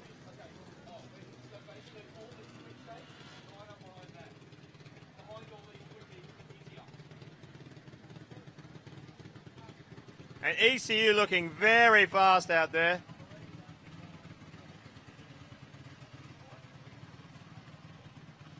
Quite a smooth driver.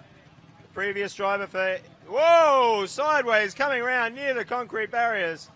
Beautiful car control. And over the line in a 1:44.7. That was the first completed lap by Liam Lewis. That is his first driving attempt at a competition.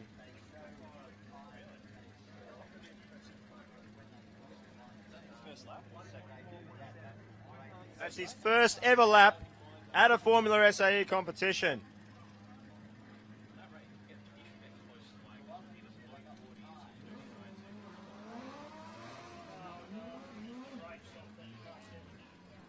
Oh, look at the times coming down now. The track is rubbered in and clean. This is where you want to be out running. Look at Auckland coming through. A time of 1:43.6. Tyres are hot. He'll be looking to get out there pretty quickly. And Edith Cowan University away. Whatever problem they were dealing with, it doesn't look like it's a problem anymore. Oh, knocking cones down over there with Newcastle.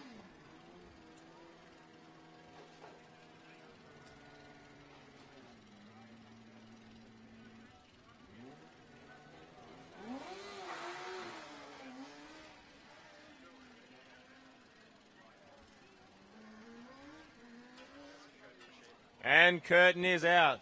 That engine's sounding a lot better than it did in the earlier session, so I don't know what issue they were having there, but it looks like they might be on top of it now.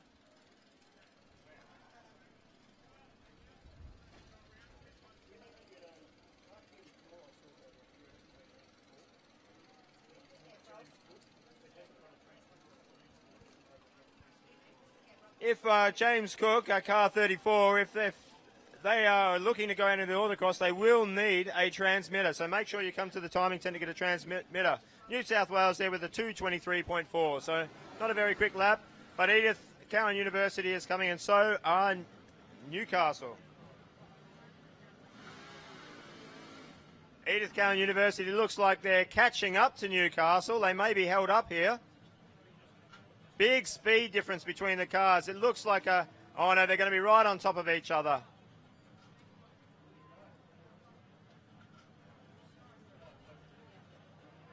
Newcastle coming through. Whoa! Completely sideways from Edith Cowan University, giving it everything. Newcastle clears in a 2:03.4 and Edith Cowan with a 1:44.4. So not quite what they were looking for. So I think that'll be the last we see of Edith Cowan University. A good job there first time out. They'll be very happy that they got that car back out and knocked a bit. Correction, that wasn't Liam Lewis. That was Max Benson driving the car. A Curtin with a 1:44.88. Curtin getting in with the fast times. Incredible first lap. Curtin are joining in. And we're seeing this is a new driver from Curtin. If this is a quality of the sort of drivers they're dealing with.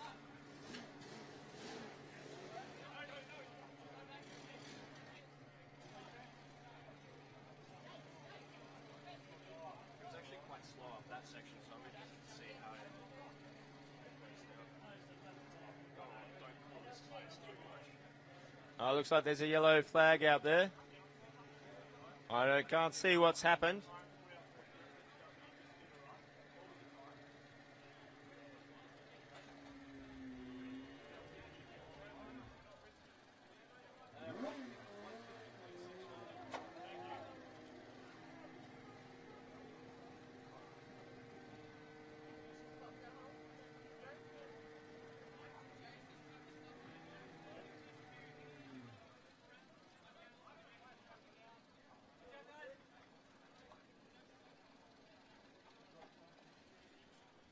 Okay, please note that the gates for this event close at 4:45.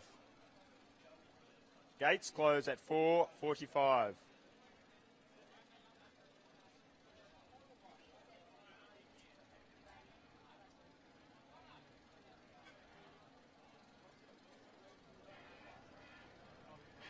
Tokyo Denki pushing hard and collecting cones again. Tokyo with a 2:46.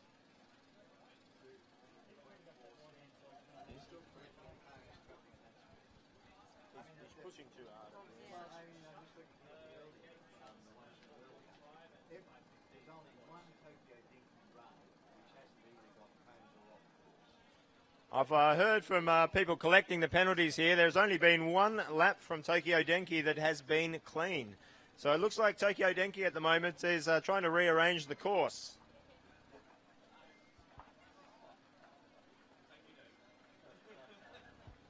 So certainly, if you are a member of Tokyo Denki, make sure you go and thank the course workers for the cone rearrangement.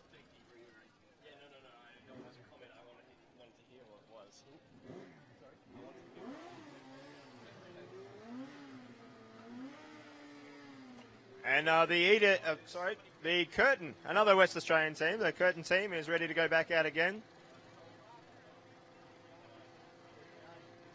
They've had a really tough time, Curtin, recently. They unfortunately lost one of their really important team members to a very unfortunate incident. And they've got the quote from him on the back of the car. Needs more wings. And Tim Stockton was very keen to be here at competition. It was very important to him, and the Curtin team certainly miss him.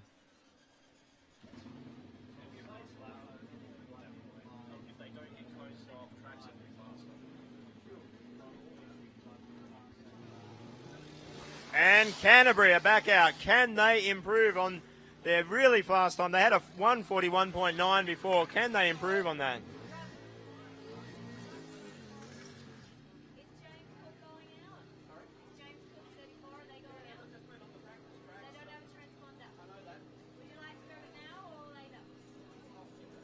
I'll go let them know I've seen. Okay, and we have UNSW in there with a very long lap, so it must have been caught out there.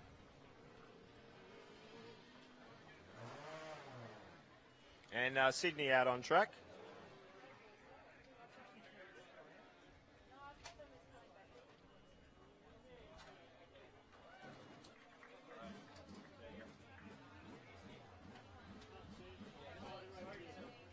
And RMIT Electric out on track. Watch this Curtin car as it's coming through. The first lap for this driver was a 1:44. This should be faster. Oh, a little bit of a mistake there. Their previous was a 1:44.88. Looks quite smooth. Oh, just knocked the cone over. And a 1:42.98. Unfortunately, collecting the cone there.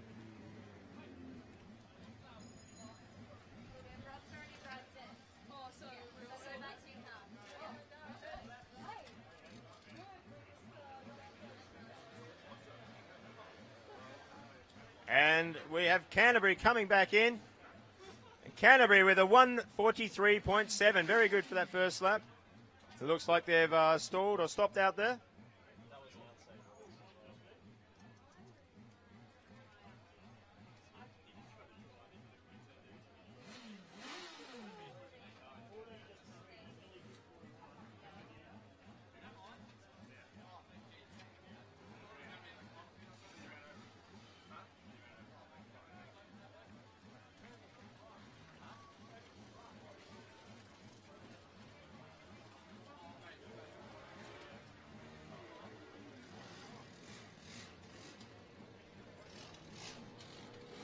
And we have Sydney there with a 1:55.1. And Monash are coming to join the line out here. The electric car from RMIT, this looks a little bit quicker from them. A 1:51.0, their fastest lap time yet. That's quite quick.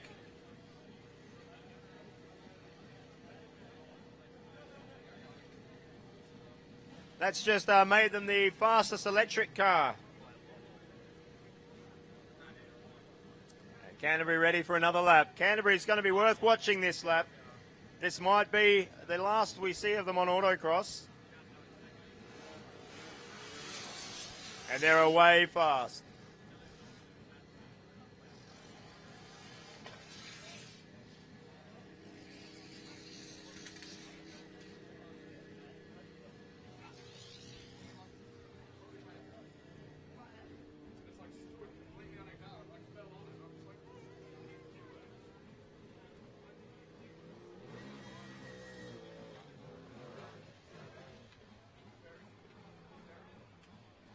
And Sydney back out on track. Sydney's... We'll get their previous best a bit later.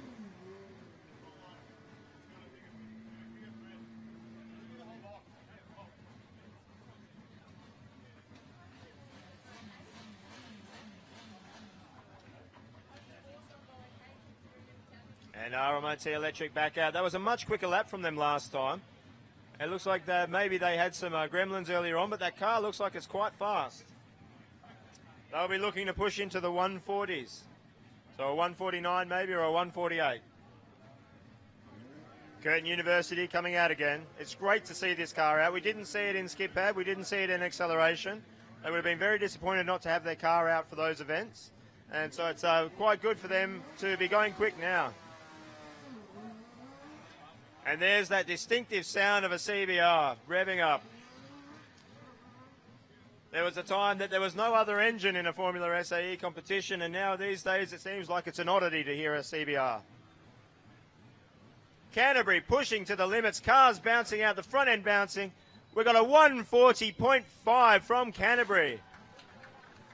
With the penalties that Wollongong got, that looks like that might be a first place in autocross, and he's going out again. What can he do with this? We could be looking at the car that is going to take out this competition doing another autocross run. They did well in skid pad. They may have won skid pad. And they are pushing it. They are giving it everything. University of Sydney coming in now. Oh, hitting cones there. With a 150.9. But Canterbury out there, they are the car to watch. And here we go. Monash have made it to the line. You cannot count this team out. Right when you think they've got a problem. The whole autocross right at the end, they weren't able to run. And they've got the car at the starting line. That is a champion team there. Oh no, sorry. I'll take that back. That was Wollongong. So, but Monash are in the line. But Wollongong, who have been a champion team, have won this competition in the past. In the early days of Formula SAE, Wollongong were the team to beat, and it's great to see them running fast again. Oh, Curtin pegging that cone on what looked like a fast lap. A 145.8 on that lap, but a cone hit.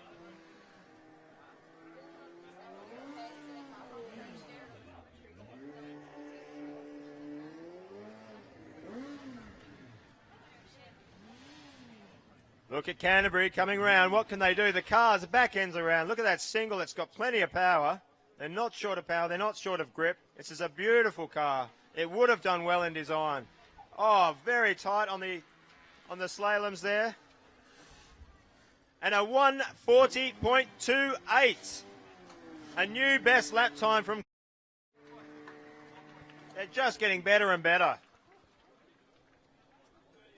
Who would have thought it 3 years ago, Canterbury arriving here and now producing a car of this quality. Looking at almost like a new favourite for this competition.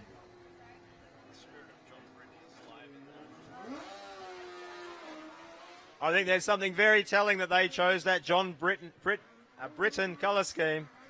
They've come over here and they're taking it to some of the best teams in the world, and they're doing well. Curtin back out on track. Wollongong pushing hard. Hopefully this will be a clean lap this time. And a 139.8 and clean. Can you believe it? Wollongong here, and they're turning it on for everyone. And we have the gate closed now. No more teams into the gate.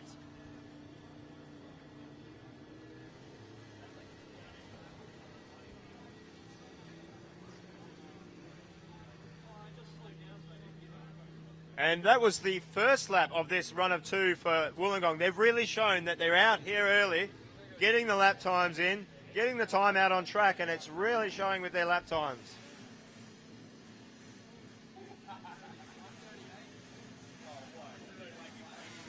This is going to be a very interesting endurance tomorrow.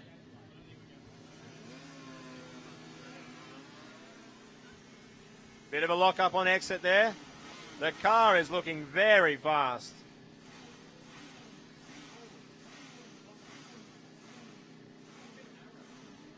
Curtin are looking good on track too. The problems that they were having with their engine seem a long way past. Well, I'm told it was a problem with their clutch. That makes a lot more sense. It was certainly revving high, not getting the drive. But you can see it's got the drive now. It's a beautiful engine coming through, looking great through the cones. And a 1:42.7. Up to 5th place there with that lap. Nice, clean lap. Well done, Curtin.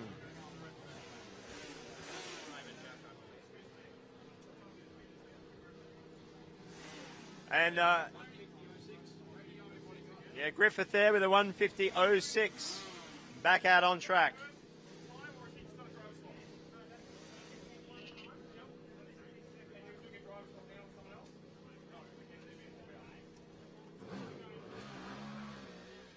We have Sydney back out on track. That's an amazing run from Curtin there. They have a very well organised team. They try their hardest to run their team as close as they can to a professional engineering company. And they've really responded to their problems well. The electric Queensland car there with a 1:58.8. Look at this Wollongong car coming through. Super fast. Hopefully clean. Bouncing over the line. And a 1:39.3. Just pumping out the lap times now. Well done, Wollongong.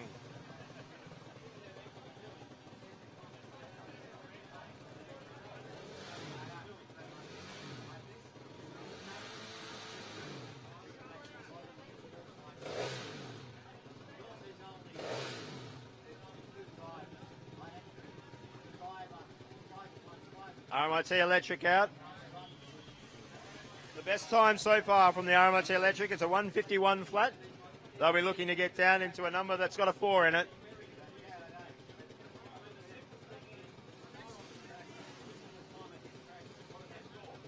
As the Wollongong guys leave, just give them a round of applause for Wollongong there.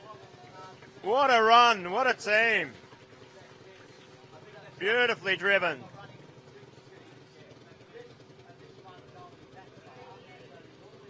And we have Griffith here. This car looks very solid. The guys have done a great job with this car. But a 2:02.4. Melbourne lined up. Now, Melbourne went one of the fastest cars. Their fastest lap time in this run-up is a 1:41.0. They'll be looking to improve that, maybe get into the 1:39s. They'll be pushing hard.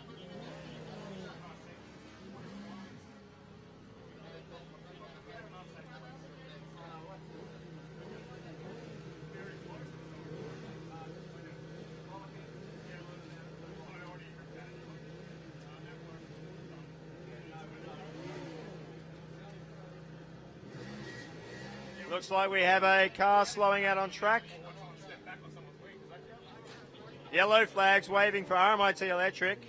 I can't quite see who has slowed out there. They'll be looking to move that. The marshals have done an amazing job in this run.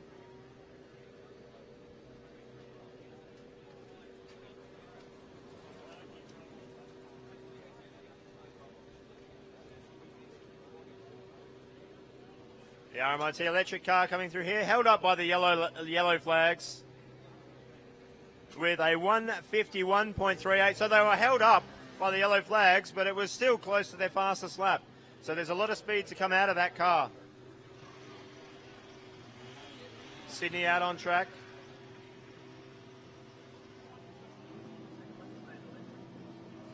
Yeah, so that was Queensland Electric that has stopped out on track. They're just pushing it off to the side. Just to give you a rundown of the top 10 so far. Wollongong with a 1:38.8. Canterbury with a 1:40.2. Melbourne with a 1:41.0. Auckland with a 1:41.1. Curtin with a 1:42.7. Newcastle with a 1:43.1. Edith Cowan with a 1:43.2. Waikato with a 1:43.9. Queensland a 1:44.6. And Sydney with a 1:46.8. And that's your top 10 at the moment. We'll keep you updated if any changes occur there. And Melbourne through with a 2 minutes. They were obviously held up in that run by yellow flags.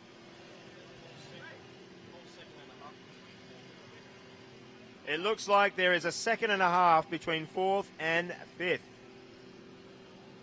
So the top four, Wollongong, Canterbury, Melbourne and Auckland, are setting a class here. Griffith coming over the line with a 156.9. And we still haven't seen what Monash has brought to this competition. They are in line. Let's see whether they can, in a very short time, get down to the times they need to be competitive.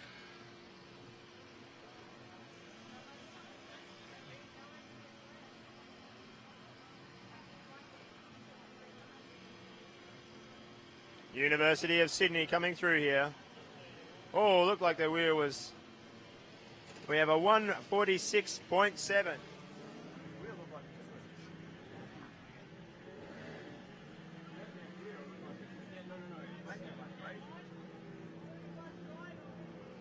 And Melbourne back out on track. We have gone fast before, and we have James Cook University, number 34, out here.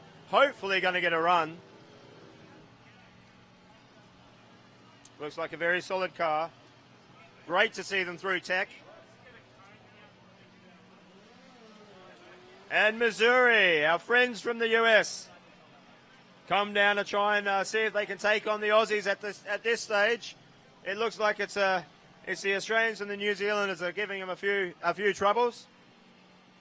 It just shows the quality of this competition. It is very difficult to come down here to Australia and take on Australian and New Zealand teams.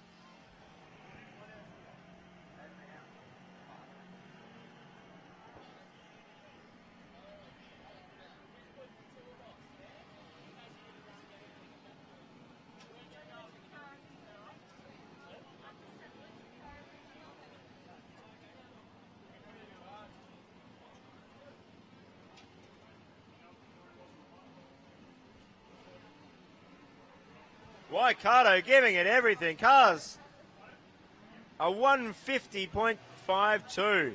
That was looking very rapid right at the end there. Drivers working very hard. Looked a little bit squirrely on the front end there. Barely kept it in.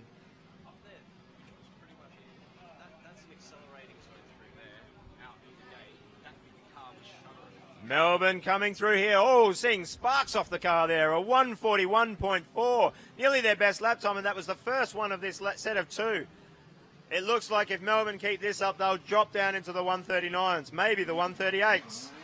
Wollongong might have a bit of competition here. Waikato back out. The best from Waikato so far is a 143.9. Missouri on track. Missouri so far are sitting 13th fastest with a 149.88. They won't be happy with that. They'll be trying to get that a bit faster. It's a long way to travel here. Coming through, pushing it hard. Wheels lifting. Over the start-finish line with a 151.6. So not advancing on the previous time. And look at Melbourne jump out of the gate. Looks like it's going to be a fast lap. He's working hard. RMIT Electric coming down to finish, and they are really pushing this car now. That car looks like it's got a lot of speed. A 145.29 from RMIT Electric. That is amazing. The electric car there going into the top 10 fastest cars. What an effort.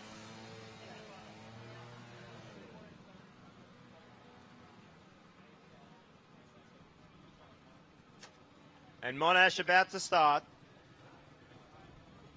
This will be interesting.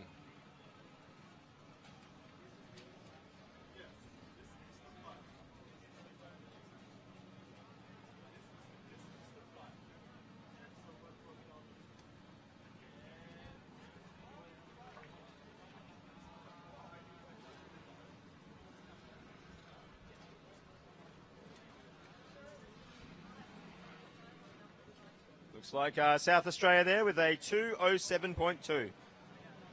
And Waikato coming through. Now Waikato's best previous time was a 143.9, pushing hard, a 149.6. And there are Monash. But at the moment it looks like Melbourne is the speed on the track. Some tape there coming off the Monash car. Let's see what they can do. They are looking fast. They have been 6-time Australian champions. But look at this Melbourne car. Beautifully fast, beautifully done. A 141.9. Not able to improve on their previous time. But very well driven there. Monash up the hill. Looks like they've sorted their problems. They're not going to get many shots at this. This is certainly not how their weekend would have been planned. But it has opened this competition up. It's anybody's guess as to who's going to take it out now. Missouri with a 150.5.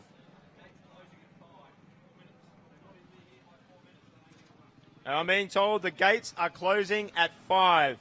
Rob Chadwick, the nice fella that he is, kept them open another 15 minutes. But gates will be closed at 5. If you are not in the hot area by 5, you will not be racing.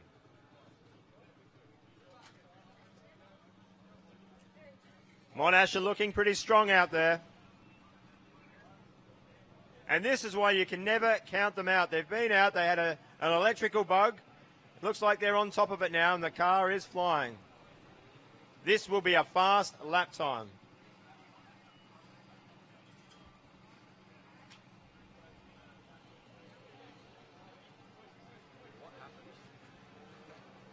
Monash crosses the line, a 140.2.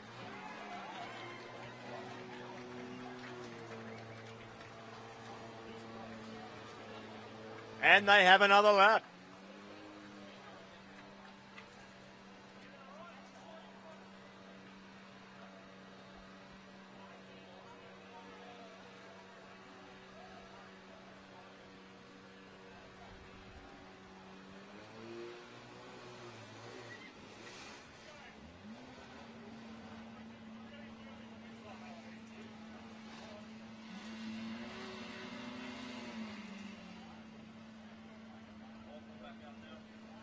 And we have Auckland lined up.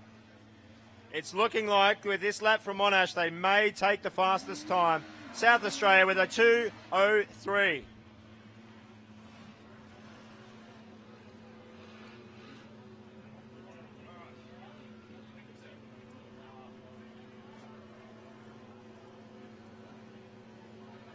Tasmania coming through, looking very fast here. A 149.88.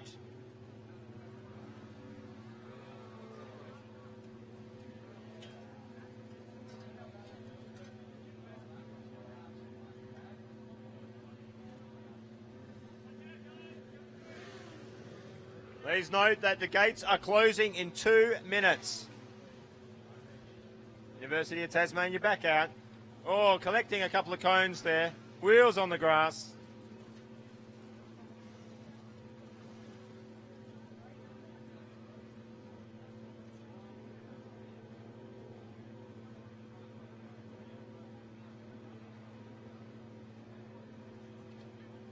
And Monash moving very quickly out there. We could be looking at the autocross winning lap right now.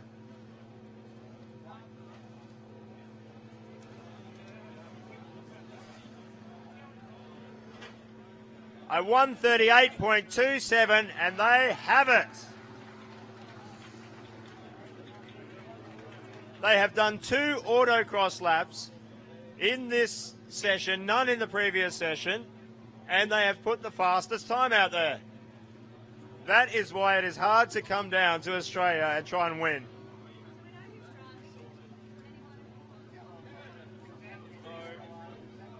The gates are closed. Gates are closed.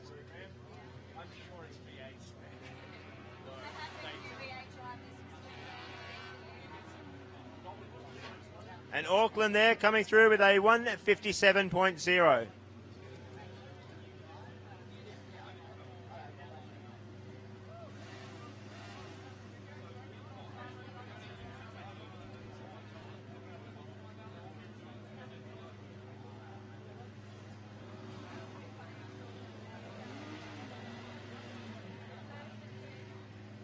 Adfer out on track, and we have Auckland lined up ready to go.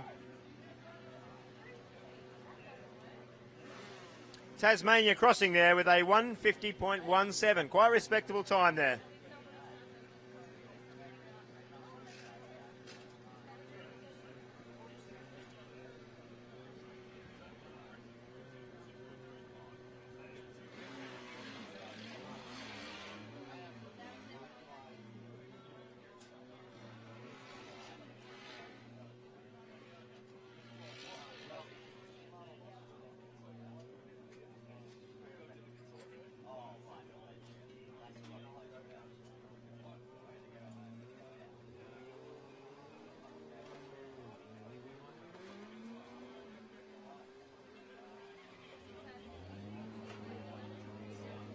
Okay, we have Waikato out on track, Auckland and ADFA. ECU lining up. Looks like a bit of hasty repairs to the wing there.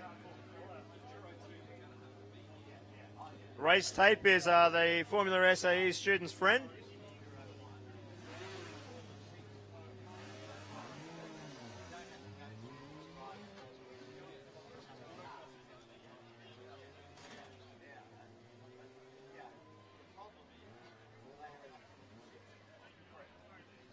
They're going to have to push pretty hard to try and catch that time. At the moment, they're sitting in 8th place. Such an impressive display from Monash. They still have another driver to run.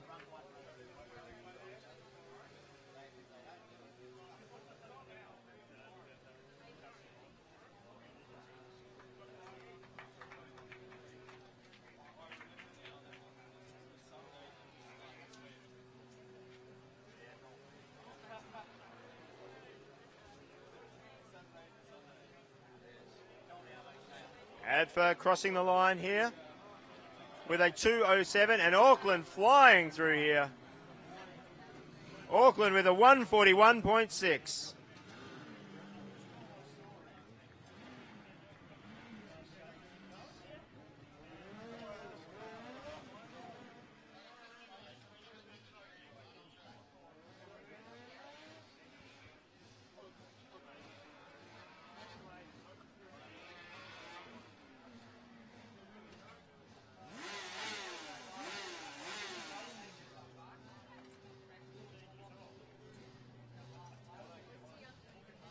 And that time from Waikato, a 1:43.51, the best lap from Waikato so far.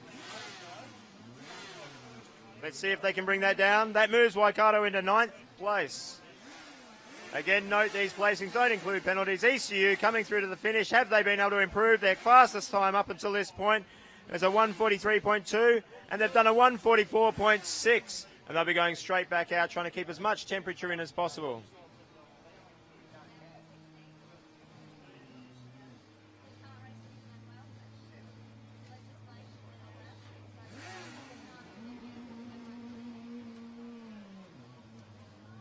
ECU will be really pushing on this.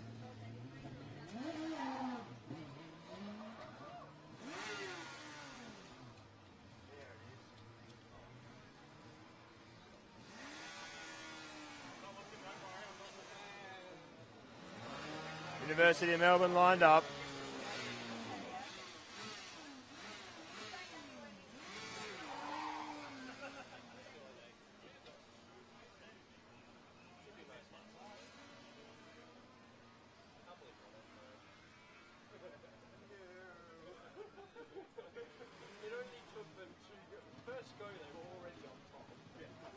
Okay, Missouri coming around to complete their lap. A 1:47.06, the best time from Missouri so far. They'll still be going straight back out, so that's a big improvement from Missouri there. Waikato coming through to complete their lap, and Missouri away.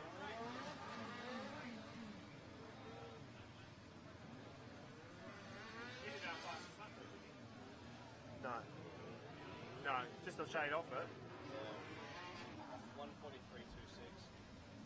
This one should be a bit faster. It might take it down. 1:44. 2 or 3 seconds off the second time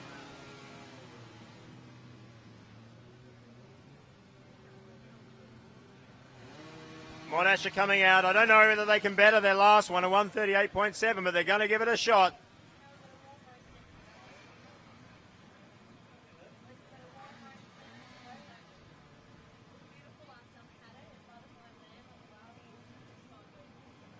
ECU coming through. Let's see whether they can better that 1:43. A 1:42.299, but hitting cones. That put them with the 6th fastest lap time, but unfortunately collecting cones at the end there. Let's see what they can do. They've still got another driver to go in there. And Melbourne over the line with a 1:39.799 from Melbourne. Well done. The times are coming down.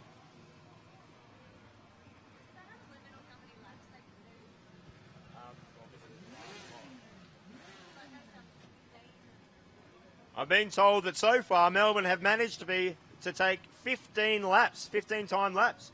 It shows a very reliable car, and I guess all teams should be concerned about what they're going to do in endurance. And Auckland have done about the same number of laps as well. Melbourne tearing away there. Let's see whether they can reel in and take down Monash. Missouri coming over the line. Let's see what they can do. Missouri with a 151.7, not bettering, and spun out at the entrance. Monash coming through. Let's see what they can do. They are looking frightfully fast out there. They've added a lot of systems, a lot of changes to this year's car, and obviously having a few reliability concerns, but they've got the car out there and it's moving fast. A 141.7. 141.7.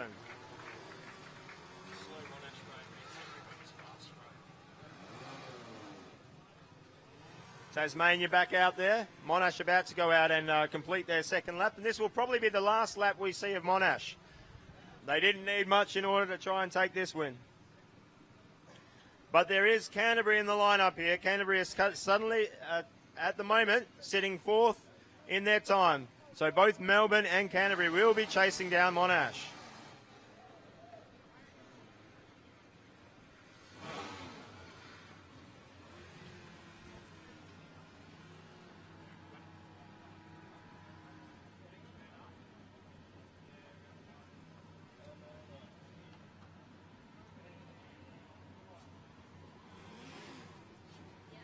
And James Cook University out there for the first time today.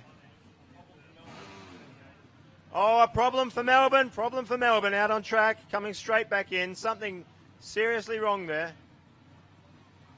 Car is still moving.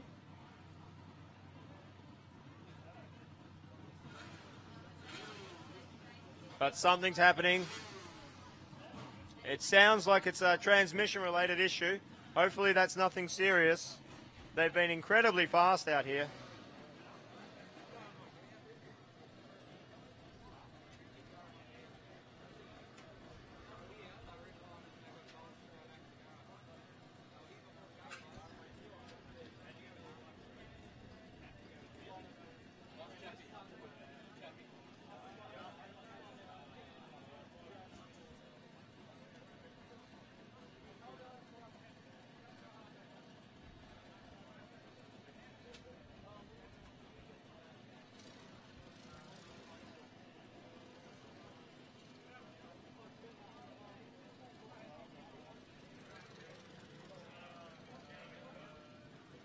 And Monash is currently out on track. It looks like they went off course there, missed something, but yellow flag, so they're just pulling it in fairly slowly.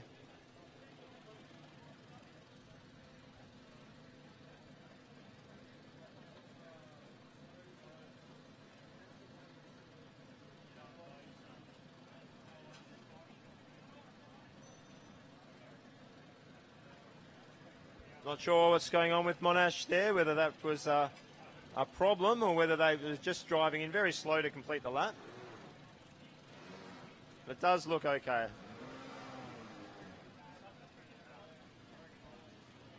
Now we've got Wollongong out here. We have Monash. We have ECU. So far, looks like they haven't quite come over whatever problem they had earlier on, but seem to maybe have a bit of a band-aid solution in place. Monash are away. This will probably be the last lap from Monash.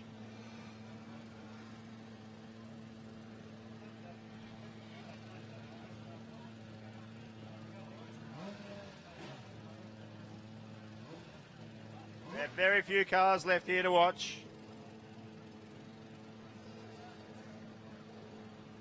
Queensland Petrol ran out of petrol. Queensland Electric ran out of electricity.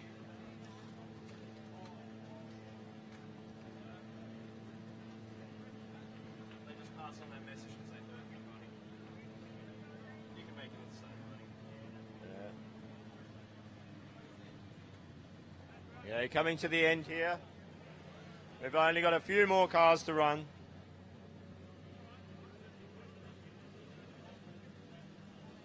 At the moment, only Monash out on track. James Cook University, that was a 2:35.6. Remember, that's the first time out. So probably just seeing where the track was. And Monash coming through. It doesn't look like this driver's got quite the speed that the first driver had, but it's still a very fast car.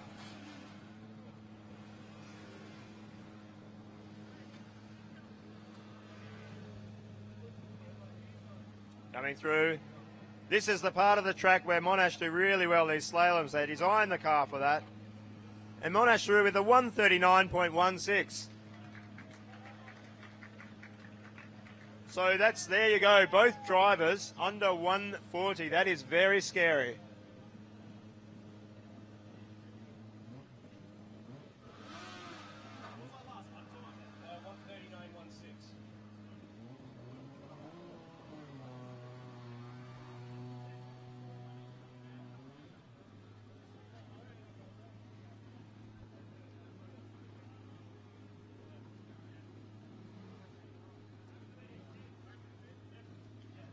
I can only imagine how fast Monash would have gone if they had the sort of time that Auckland had out on track. I think endurance might be very interesting. ECU pushing hard. They really need to reduce their time. They have done a 1:42.29, but they hit cones on that. That was a very quick lap from them.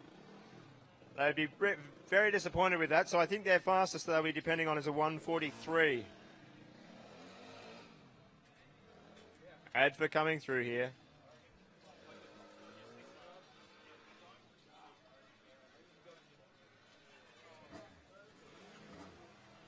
So we have ADFA, Edith Cowan University and Tasmania on track.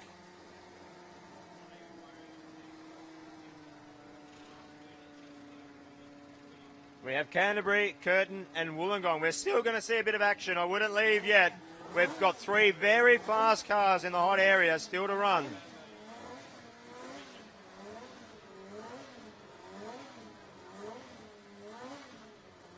Edith Cowan pushing very hard, sliding out of the sweeper there.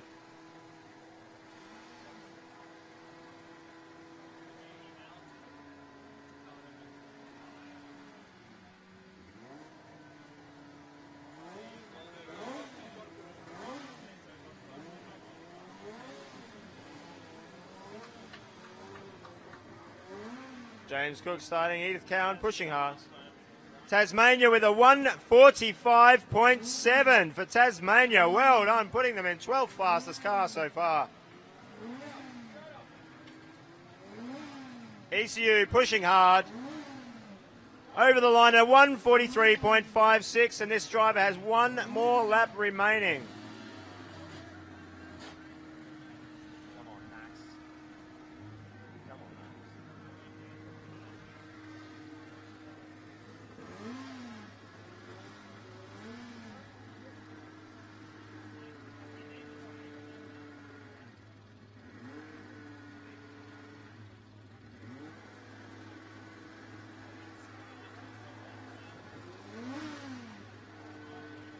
Adfa collecting a cone and knocking another one over.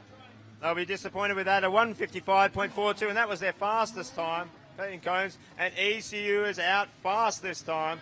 Really pushing it, giving it everything. This is the sort of speed they were lacking in their previous runs, and straight out of the box, pushing it hard. This is what we wanted to see from that car.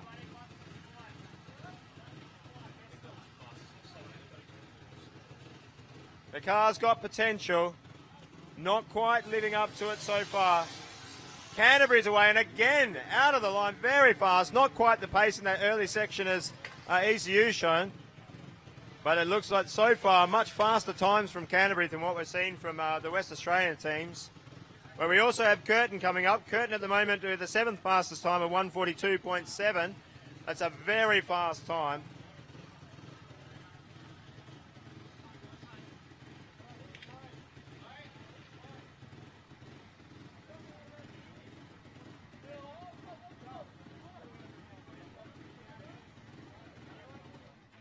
Looks like ECU had a yellow flag at the other end of the track there.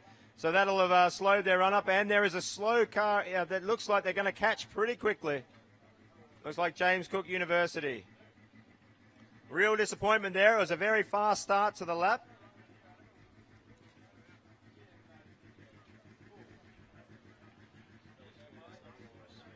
UNSW almost spinning out there.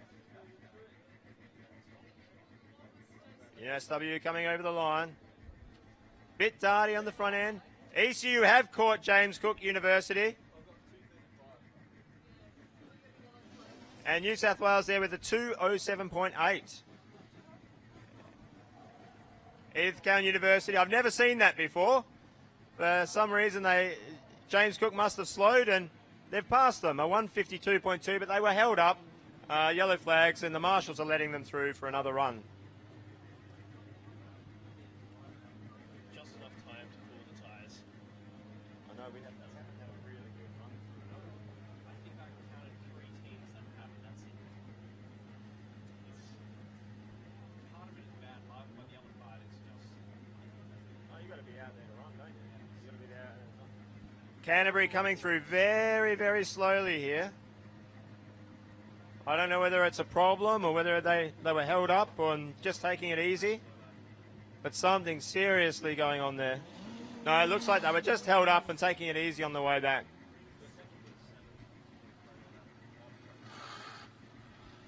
Once again, that transmission sound from UNSW. And it looks, oh, they've hit their front end plate right off that Canterbury car. So it looks like some sort of issue occurred there. So obviously, though, the driver was coming in quite slow then. ECU pushing hard again. Not quite the start he had that first run.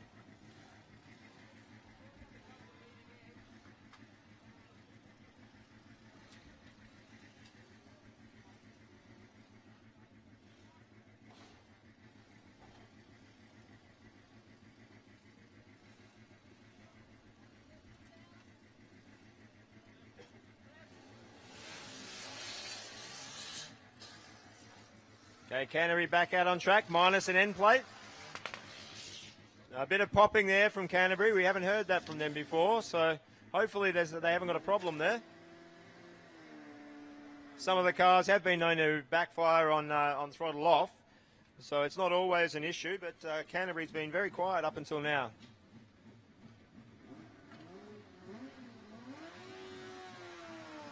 And curtain away. The car sounds much better with that clutch fixed. And you can hear that Canterbury car popping as it's going down the hill. I hope that's nothing serious for them.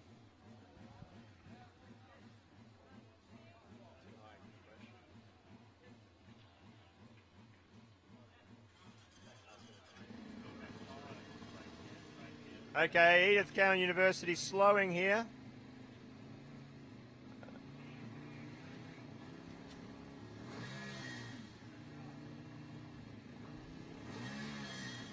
So Edith Cowan having a problem or slowing up for some reason. Oh, there was a yellow flag. So once again, yellow flagged.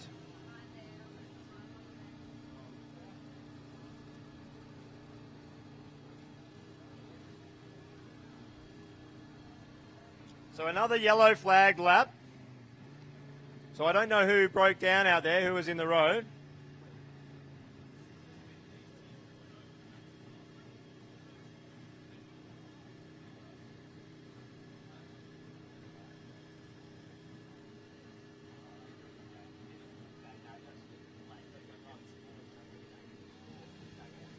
And Canterbury are really slow here.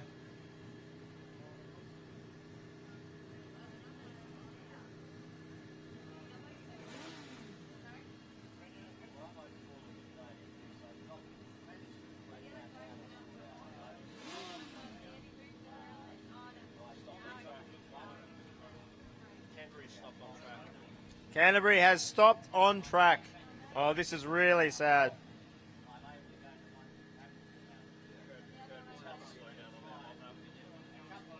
So everyone's slowing down.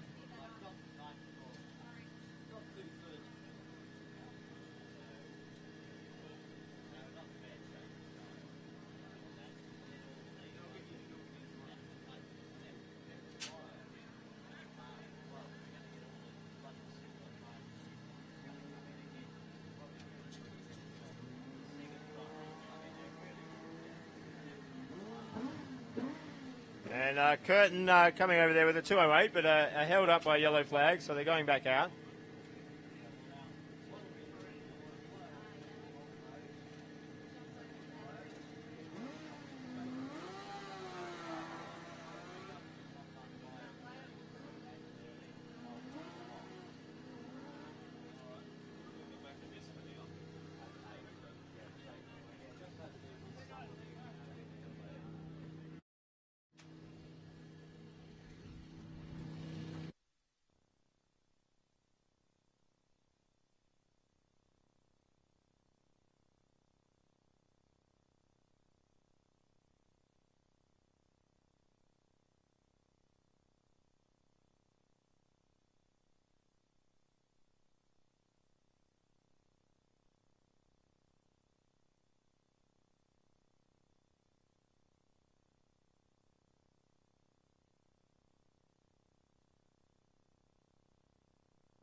That was a minute 42.7 for Curtin there. Incredible. So we've got Wollongong out here. Their best lap from Wollongong is a 138.8. I don't believe that was clean. And he's going to give it everything. This is probably the only car out here that's got a chance of beating Monash.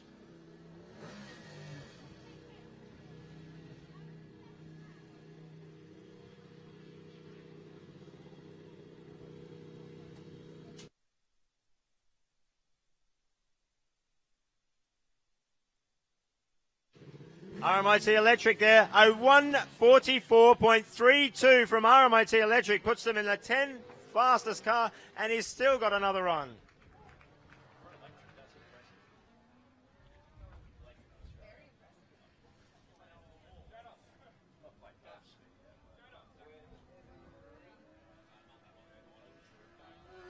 Oh, Curtin just knocked that cone over. Really unfortunate from there, a 147.09. So not quite their fastest. RMIT Electric out there again.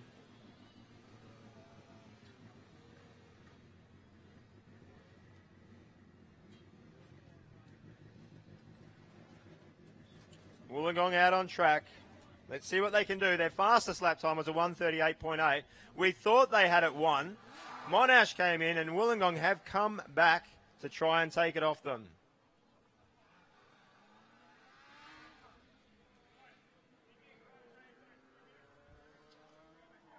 Oh, collecting a cone there. And that was a 1:40.65. So quite quick there.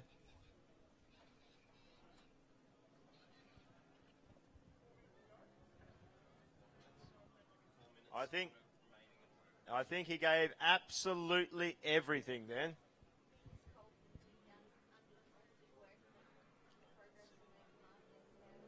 There's 4 minutes remaining in this session.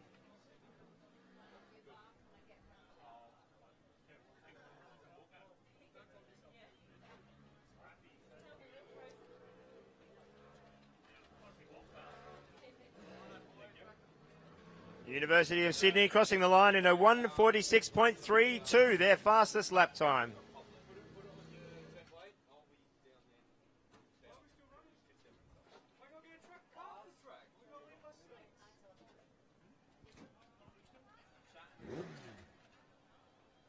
RMIT Electric coming through quite fast. Let's see if they can improve it. A 1:41.257. That is amazing. That puts them as the 6th fastest car. That was an amazing drive.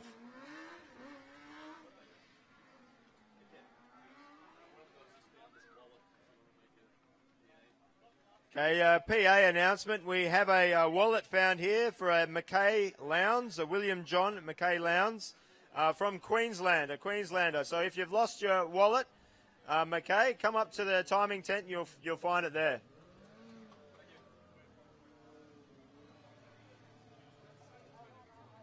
University of Tasmania coming out here. I think the really impressive thing about this RMIT electric car is I think that's the first time we've seen that level of speed from an electric car at an Australian competition. It's an incredible achievement. You just need to think of the teams that it's just ahead of. It's ahead of Edith Cowan, ahead of Curtin, ahead of Newcastle, ahead of Waikato, ahead of Queensland. Ahead of really powerful, fast petrol cars.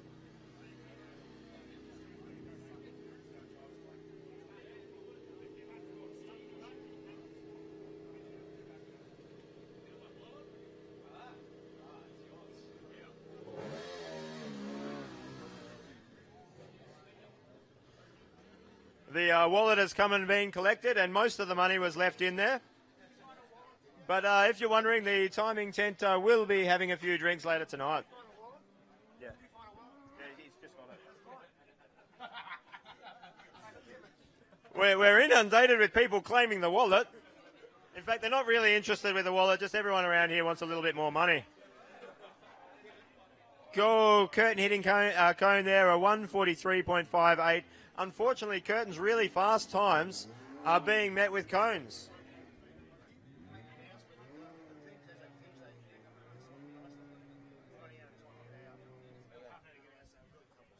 Okay, just an announcement for teams that are finishing. As you finish, make sure you pack up and get out. We're running out of time to get out.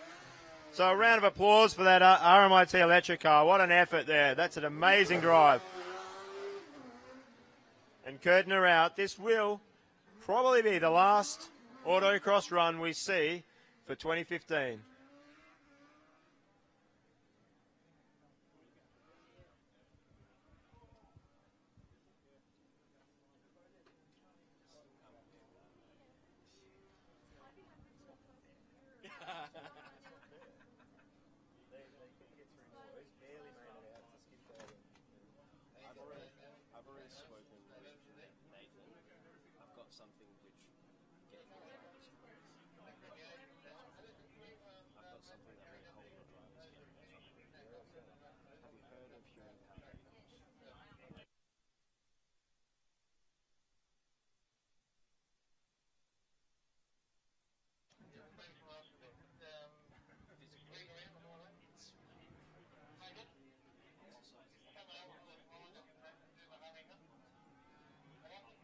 Okay, we have University of Sydney coming around. Their best so far has been a 1:46.32. So let's see if they can do a bit better. Sounding a little bit rough there. A 2:08.5, and Tasmania with a 2:55.2. So something happened out there. Sydney going straight back out.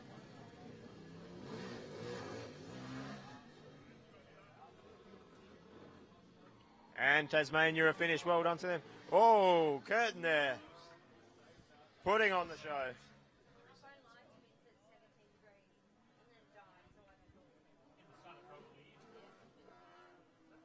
Curtin coming through, pushing hard, finishing off the lap with a 1:44.39. So recovered it quite well, but that little incident will have hurt him.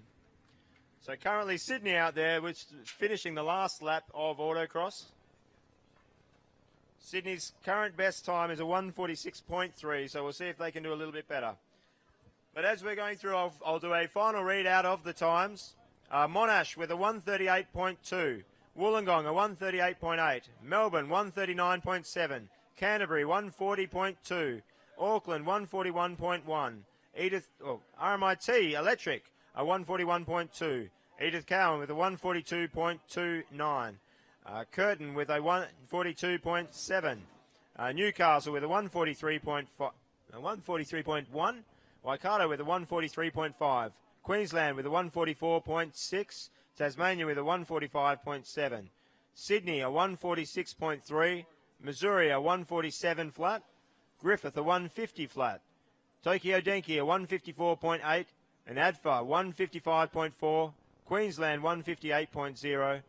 New South Wales 1:59.6. South Australia 2:02.8. And James Cook 2:35.6. Please note that all of those times do not include penalties. They will not be official placings. Most likely, they will be the order of running, or the reverse order of running in endurance, as they tend to base the run order in endurance on raw lap time rather than on the corrected. And Sydney there with a 1:52.2, so not bettering their best time. They finished with the 13th fastest time. So thank you very much for joining us for autocross, and please come back tomorrow. Endurance looks like it's going to be a very interesting day. And thank you very much for those of you joining us on the live stream as well. So we hope that you'll be back tomorrow for the Enduro.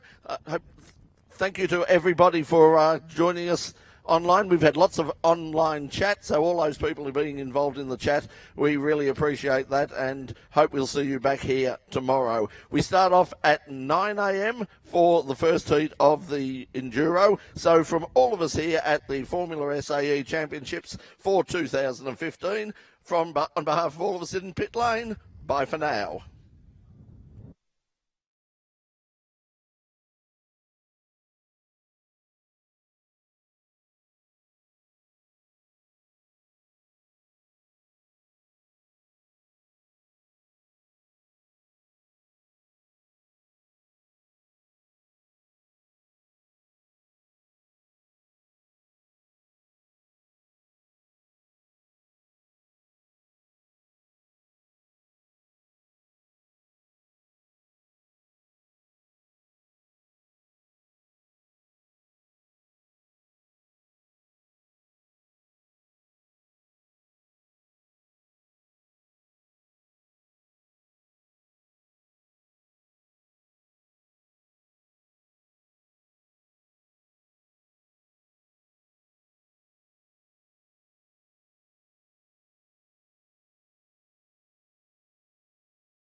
Yeah, it's been a really exciting day. Some of the biggest numbers we've had at the Ricardo's Races days. Fantastic weather. Melbourne switched it on. Great circuit in Sandown and some pretty enthusiastic young kids, both boys and girls. Interesting variety of cars today, and everyone started off at a comfortable pace. By the end of the session, everyone was driving really well. Their confidence sort of nurtured along quite nicely, and everyone enjoyed the lapping, and lots of smiles on faces, which is the main thing.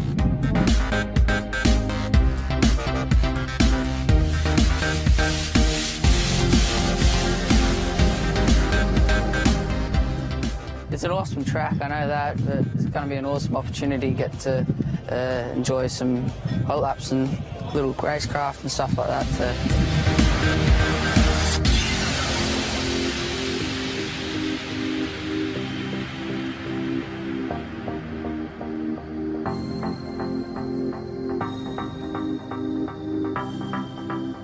It's a lot of fun. I've also learnt a lot about keep the speed, and the braking one was really good. Yeah, it's definitely a good experience now that I have my learners, and so trying this stuff out was really good. More awareness for when I'm on the road.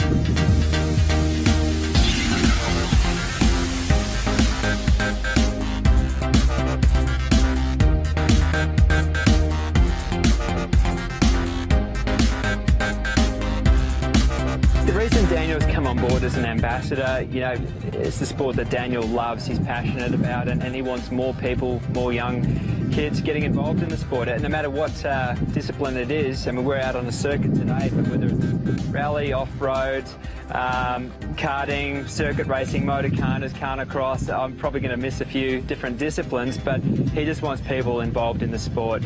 And, you know, when he found out about the program, he was really excited to get on board as an ambassador. It's not about setting lap records. Let's get that, you know, story straight very quickly. We're catering to all different levels. There's some kids that come that have never actually driven a car before, so we cater for that as well. It's an exciting day, and we sort of, there's times we have to cater the coaching on a case-by-case basis, depending on the experience level that the kids bring. But by the end of the day, it's all about building their confidence in the car, enjoying themselves, and just loving what they're doing.